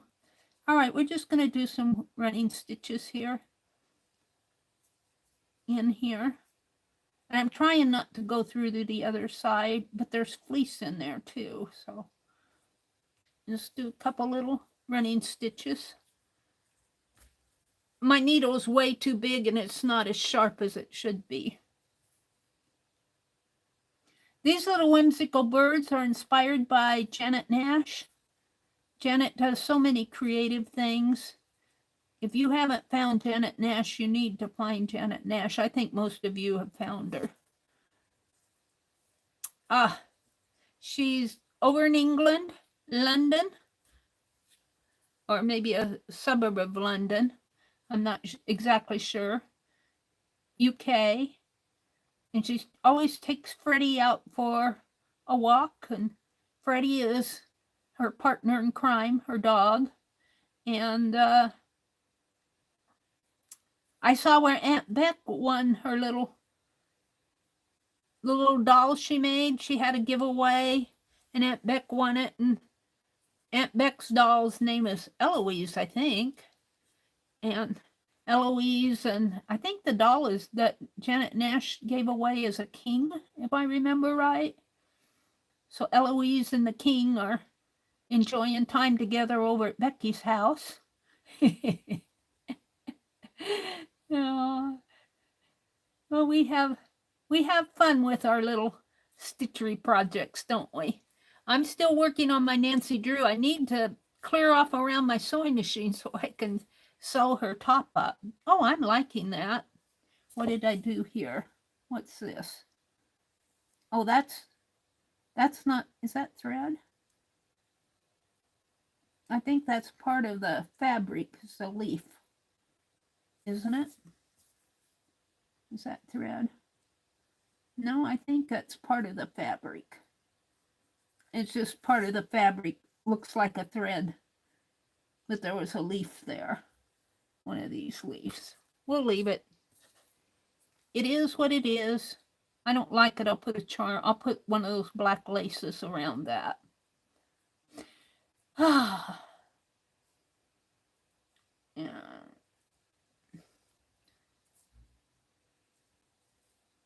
Let's just go in here. Oops, caught a gold thread there. And this fabric that I'm using here is really rust dyed muslin, but most of that gets covered up. There's a little rust showing down in there. And then this is gold thread here, and it kind of blends into the fabric there. Do I need to come in a little closer, maybe? I don't know what you guys are seeing. It looks so far away on my tablet. I don't know if I can stay in frame. We'll try. If I get out of frame, yell at me. I probably won't see it because I'm way up ahead of you, behind you.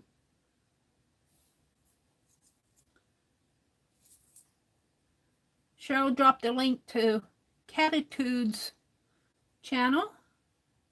Lisbeth says Spanish. What do you speak, Lisbeth? And she says Spanish. I was thinking about trying to learn some Spanish on the internet, just because I think it would be fun to learn some Spanish words. I probably could never learn to speak it, but it'd be fun just to learn some of the Spanish words. Thank you, Lala. What time is it? It's 9:40. I get carried away here, forget what I'm doing. And I'm almost done with this wing. We could put some feathers in there, but that leaf kind of looks like a feathering in there.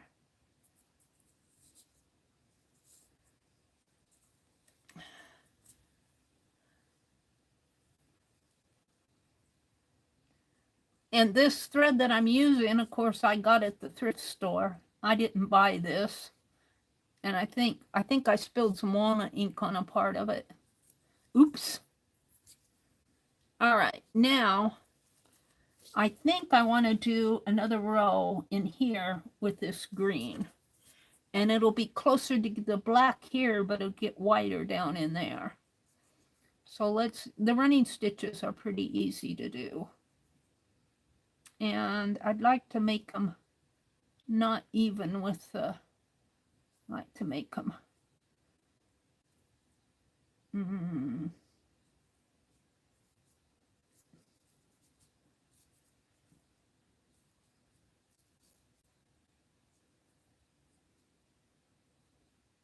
I gotta think of how I want to do this. Gotta think of what I'm doing. Little stitch, long stitch.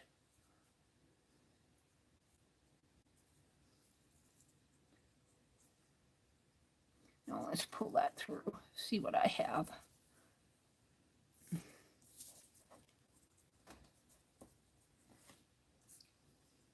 I need to come up a little, don't I? It's looking like that. I'm not sure about it. But if I go all the way around and up in here, yeah, I think I'll continue on. And maybe go around and make his head looks round by stitching. We'll see. I'm losing my other wings. We'll only get this one bird done tonight.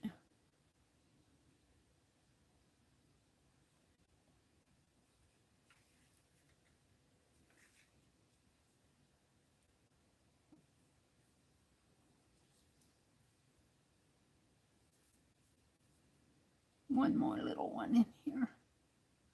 Come on.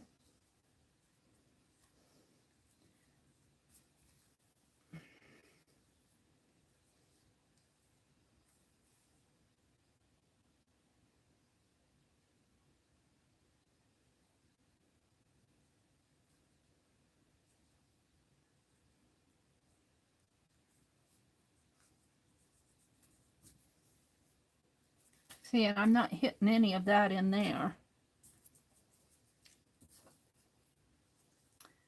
I guess if I don't have this done by, and I won't, I think maybe we should stop and let me finish this. And I think because I want to leave at 10 o'clock. I'm getting tired. And when I get tired, I don't do a good job. I'll go ahead and finish this up tomorrow. It won't go out in tomorrow's mail because I'll still be working on it. But whoever wins it will get it. Now, I want to kind of come over this way with this. I've got in my head what I want to do, but I don't know if it's going to work. We'll see. I'm dropping it.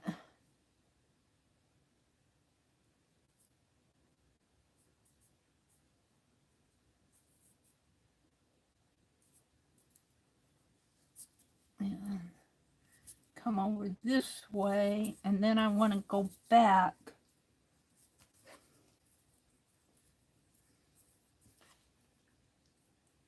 Of course, my eye has to itch. Maybe I should stop there. No, I kind of wanted to bring it back around, but I'm not sure that's going to work. It looks more like a cone than ever. Let's just continue on over this way and go maybe cover up some of this stitching in here. Covered up. Covered up, Meri. Enhance it.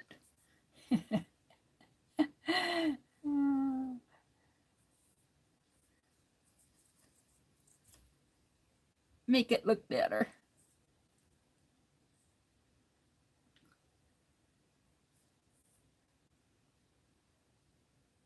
Please.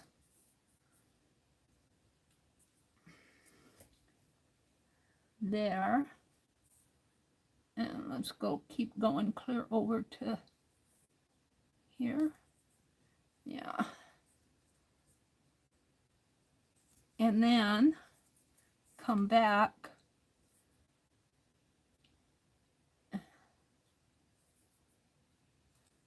and kind of do some long stitches in here.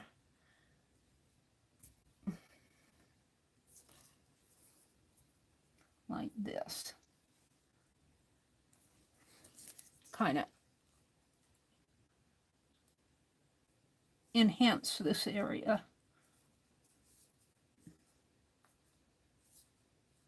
I wasn't very proud of that stitching up there at the top. Get my needle through. Oh, I unthreaded it. Oh, because it fell on the tail. It looped around the tail.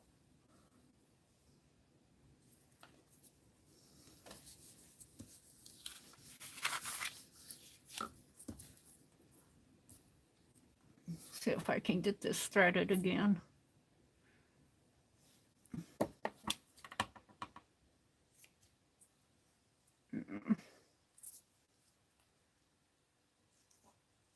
Hold it a minute.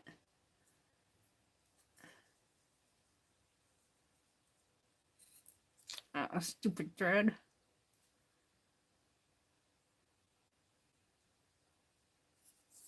It's stubborn.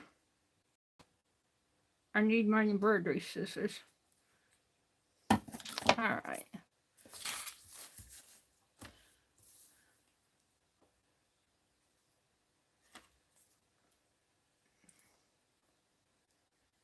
And this threaded again. Come on, get in there. Don't be ornery. I need my needle threader when I work here. Let me get it up to my face. I can't do it right under the camera.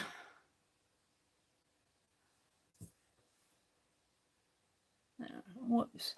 I only got one in there.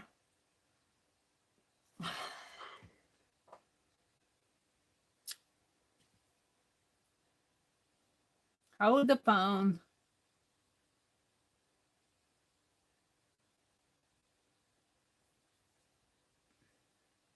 There.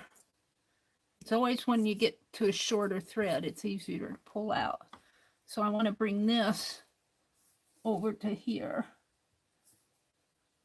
Right in there. And let's tie a knot just to be safe.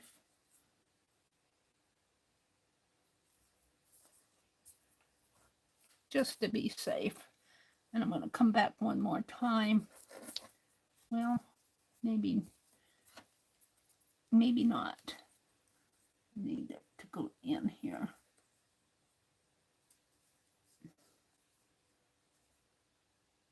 And oops, I almost unthreaded it again. I'm getting too short of a thread here. There, I think I should tie my knot and leave it. I wanted to come back one more time, but I think it'll be unwise. Let's tie a knot.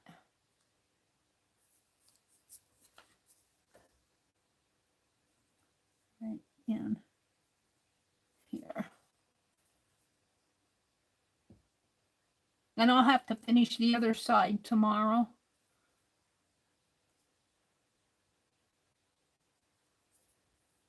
And I'm going to tuck this part of the thread under. Just pull it so it goes between the two pieces of fabric. Come out the other end. pull it through, take it off your needle, and always pull it a little, give it a little tug and snip it so this thread will pull back through and it won't show. So there he is on this side. Now what I want to do yet on this side is snip a piece of this black lace, and I'll have to do this tomorrow too, and I'll give him a tail. We'll give him a tail with the black lace on both sides. Maybe let's save that. Let's snip two. Let's snip two here. Whoever, I think I got this thread in a giveaway from Johnny. Not a giveaway, a package. I don't know who was selling it, but boy, do I like it because it's nice and firm. And that'll make a nice, well, maybe not as nice as what I thought. I wanted it. Come on, get your tail in there. It might look better. What did I do with that little piece I already cut? Where'd he fly off to? Well, anyway, let's cut this one in half. It might look better as two separate pieces, like this and like this. Like that. I'm not going to stitch it tonight. I want to put that other wing on there.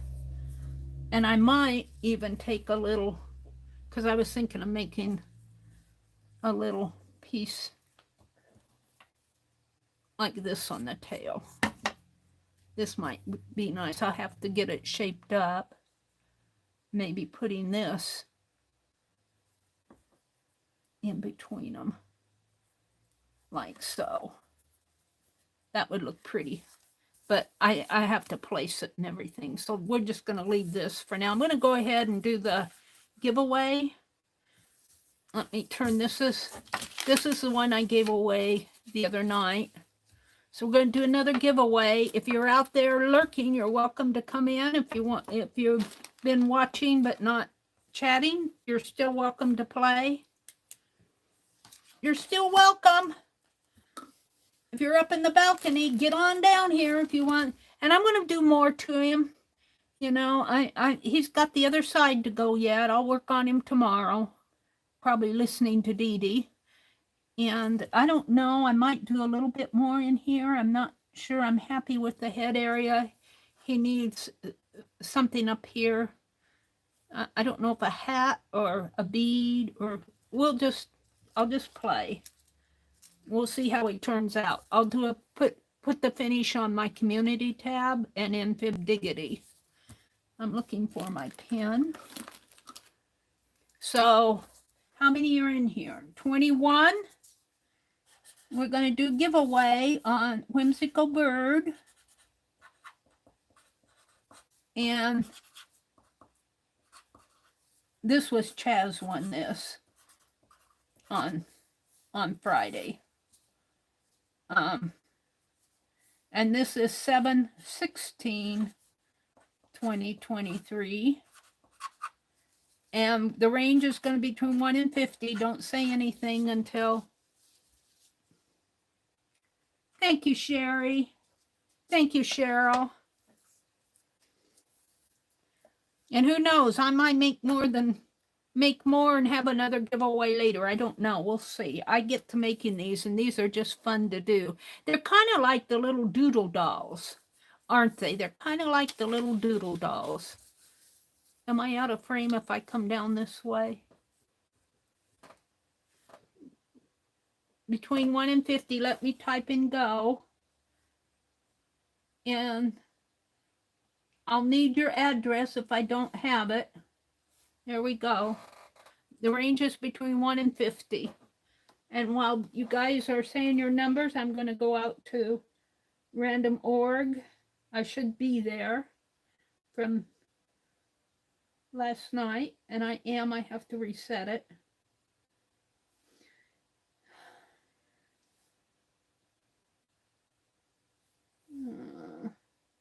I'll do a go back.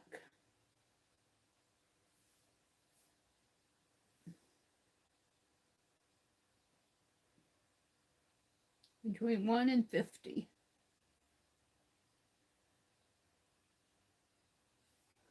Okay, now let me come back into chat.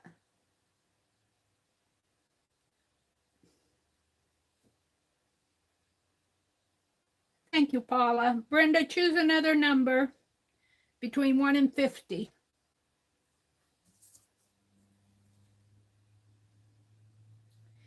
And would one of you pick for Aunt Beck? Somebody pick for Janet Nash, and somebody pick for Arlene.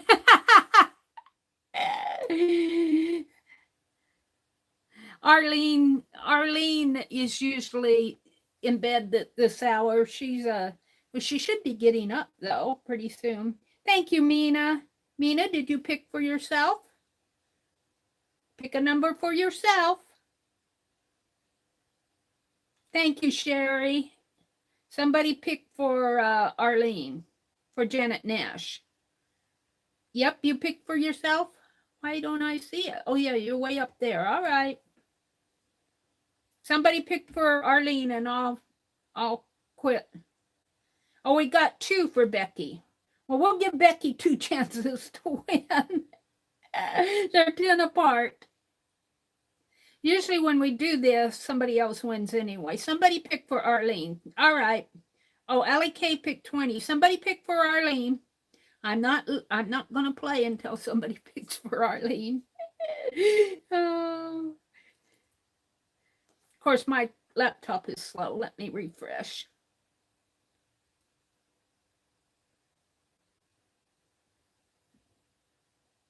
Oh, Lala got Arlene?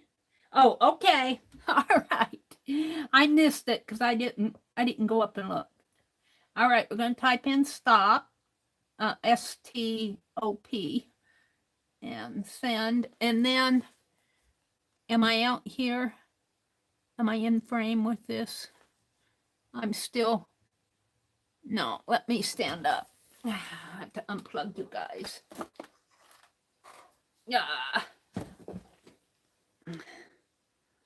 And I'm not on the live button. Let's get on the live button, Mary, and come down into here. Where am I? Right here. I didn't turn down the lights. Let me turn down the lights. Oh, it's way bright. All right. Where are we? We're not there. Get out of this, Mary. There we go. So the range is between 1 and 50. Don't look at my dirty screen. It's really dirty. The range is between 1 and 50. Boy, is it out of focus or is it just me? Can you guys see that? I can't even see it.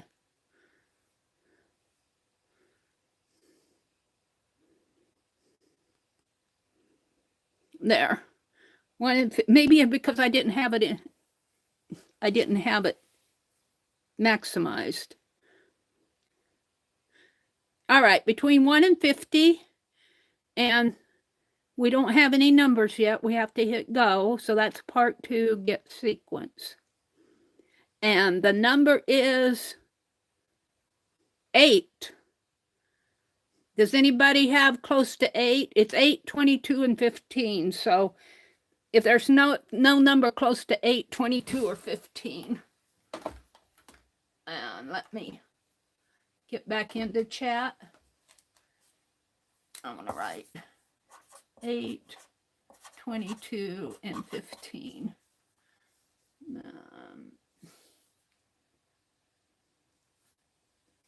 Janet Nash with 6. Oh, she deserves it, doesn't she? Who picked for Janet Nash? Who did that? Lala. So Janet Nash and Lala, I don't think I have your address. Is your address in Fib Diggity? I'm going to send you one. Maybe I'll try to get it done tomorrow. I'm going to work on these tomorrow, maybe while I'm not going to listen to Dee Dee tomorrow. Janet Nash is the one I'm going to listen to tomorrow. So I'll try to get these done tomorrow. I want to do something more to this eye. I'm not completely happy with this. We'll figure it out. I might take this out, this running thread. I'm not sure I'm happy with that going across that way. I might even just take the whole thing out and only stitch up to the neckline there and let the head be blank. I'm not sure I'm happy with it going clear around that way. So Janet Nash, I have her address. So Lala, I think you deserve one. So I'll make this other one tomorrow. Not hard. When I'm streaming, it's a little bit harder because, you know, I'm at least 2 feet away from my stitching. And when I stitch, I have at least 12 inches away. So I do a little bit better when when I'm just playing with myself, playing with alone, not online. So that's it for tonight. Don't tell Janet, it'll be a surprise. Let's see, can I put this here with that? Oh, let's put it like that for my thumbnail. You know what? I'm not happy with that green thread. I'm just not happy with it. I'm going to take it out. Right now, you guys can leave if you want. I'm going to remove this green thread. I don't like it so close to the eye. I'm going to at least remove this part of it. I don't know if these scissors are sharp enough. I use my scissors for many different things. I ordered a new pair of scissors. These are kind of big. Where's my pen? And when I don't like something, some of that stuff I don't get sent out. I think that I don't like it, so I think that's one reason I hesitate with sending stuff out. I ended up not liking what I do. And going, they're not going to like it. If I can get this out and just end it, if I can. See, it needs something there.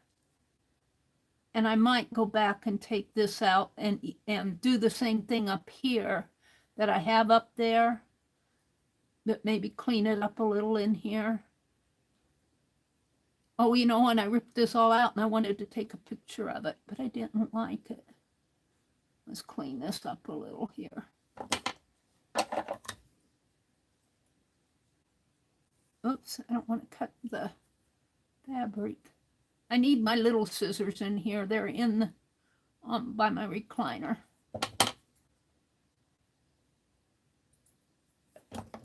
There. Now maybe I'll just do some stitches across this way. I think I can leave those in. And if I can thread these, I'll probably have to thread them one at a time and work them back in here. I think I'll be much happier with it. And then I'll do something to the eye in here, the head. I'm not sure what. I think I'll pull. I don't know. How am I going to do this for the thumbnail? Just bring it back this way and hope it stays. No, hold on. Mary's not happy. You see, I was going to say goodnight and close out, and I wasn't happy with what I did. Let's thread this one at a time here. See if I can't hide these. I might have to put a little bit of glue to keep them from coming undone. This needle's so long, I need a smaller needle. Let's put the needle through. This is how I get myself into trouble. Let's put the needle through this way. and then thread it through the eye of the needle. Come on, we'll take the short one first. And thread it through. Come on, get in there. Get in there.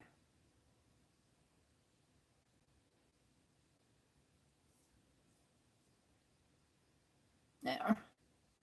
And pull that one through.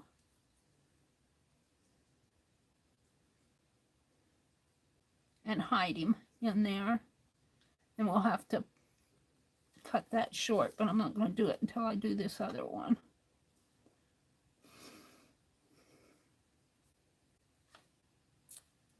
And hopefully he won't work out again. I might. Well, no. We'll see what I might do. I don't know. He's too small to do a knot. Let me put this needle in here. We'll come out about the same spot. Right there. I didn't like it going up there, but it was bothering me. I might do something up there, but not around the eye. Thread that through. Bring it through under. Come on. There. Now I have to trim this.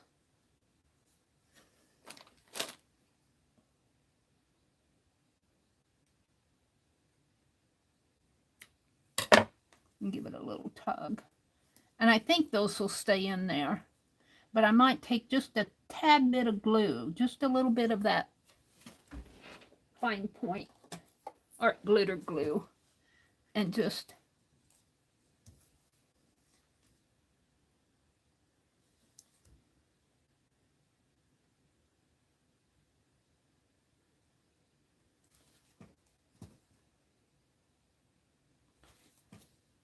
tap it on there. It'll dry clear. And hopefully that won't show too much on the thumbnail. Meri's playing here. I'll test it tomorrow. Alrighty. I'm much happier with it now than I was before. But I'm thinking I might be able to do some stitches up here, maybe, rather than that green. I didn't like it around the eye. Alrighty. So thank you all for, it's only 10 after. Thank you all for coming. Thank you for spending your Sunday evening with me. Something's happening with my printer behind me. I don't know what's going on. Have a great week next week. Enjoy your week. Enjoy your time while you have it. Be safe, stay cool. Enjoy your summer. And why is this so crooked? Because my camera is crooked. I'll take a picture of it straight after I get offline. Bye, everybody. Have a great week.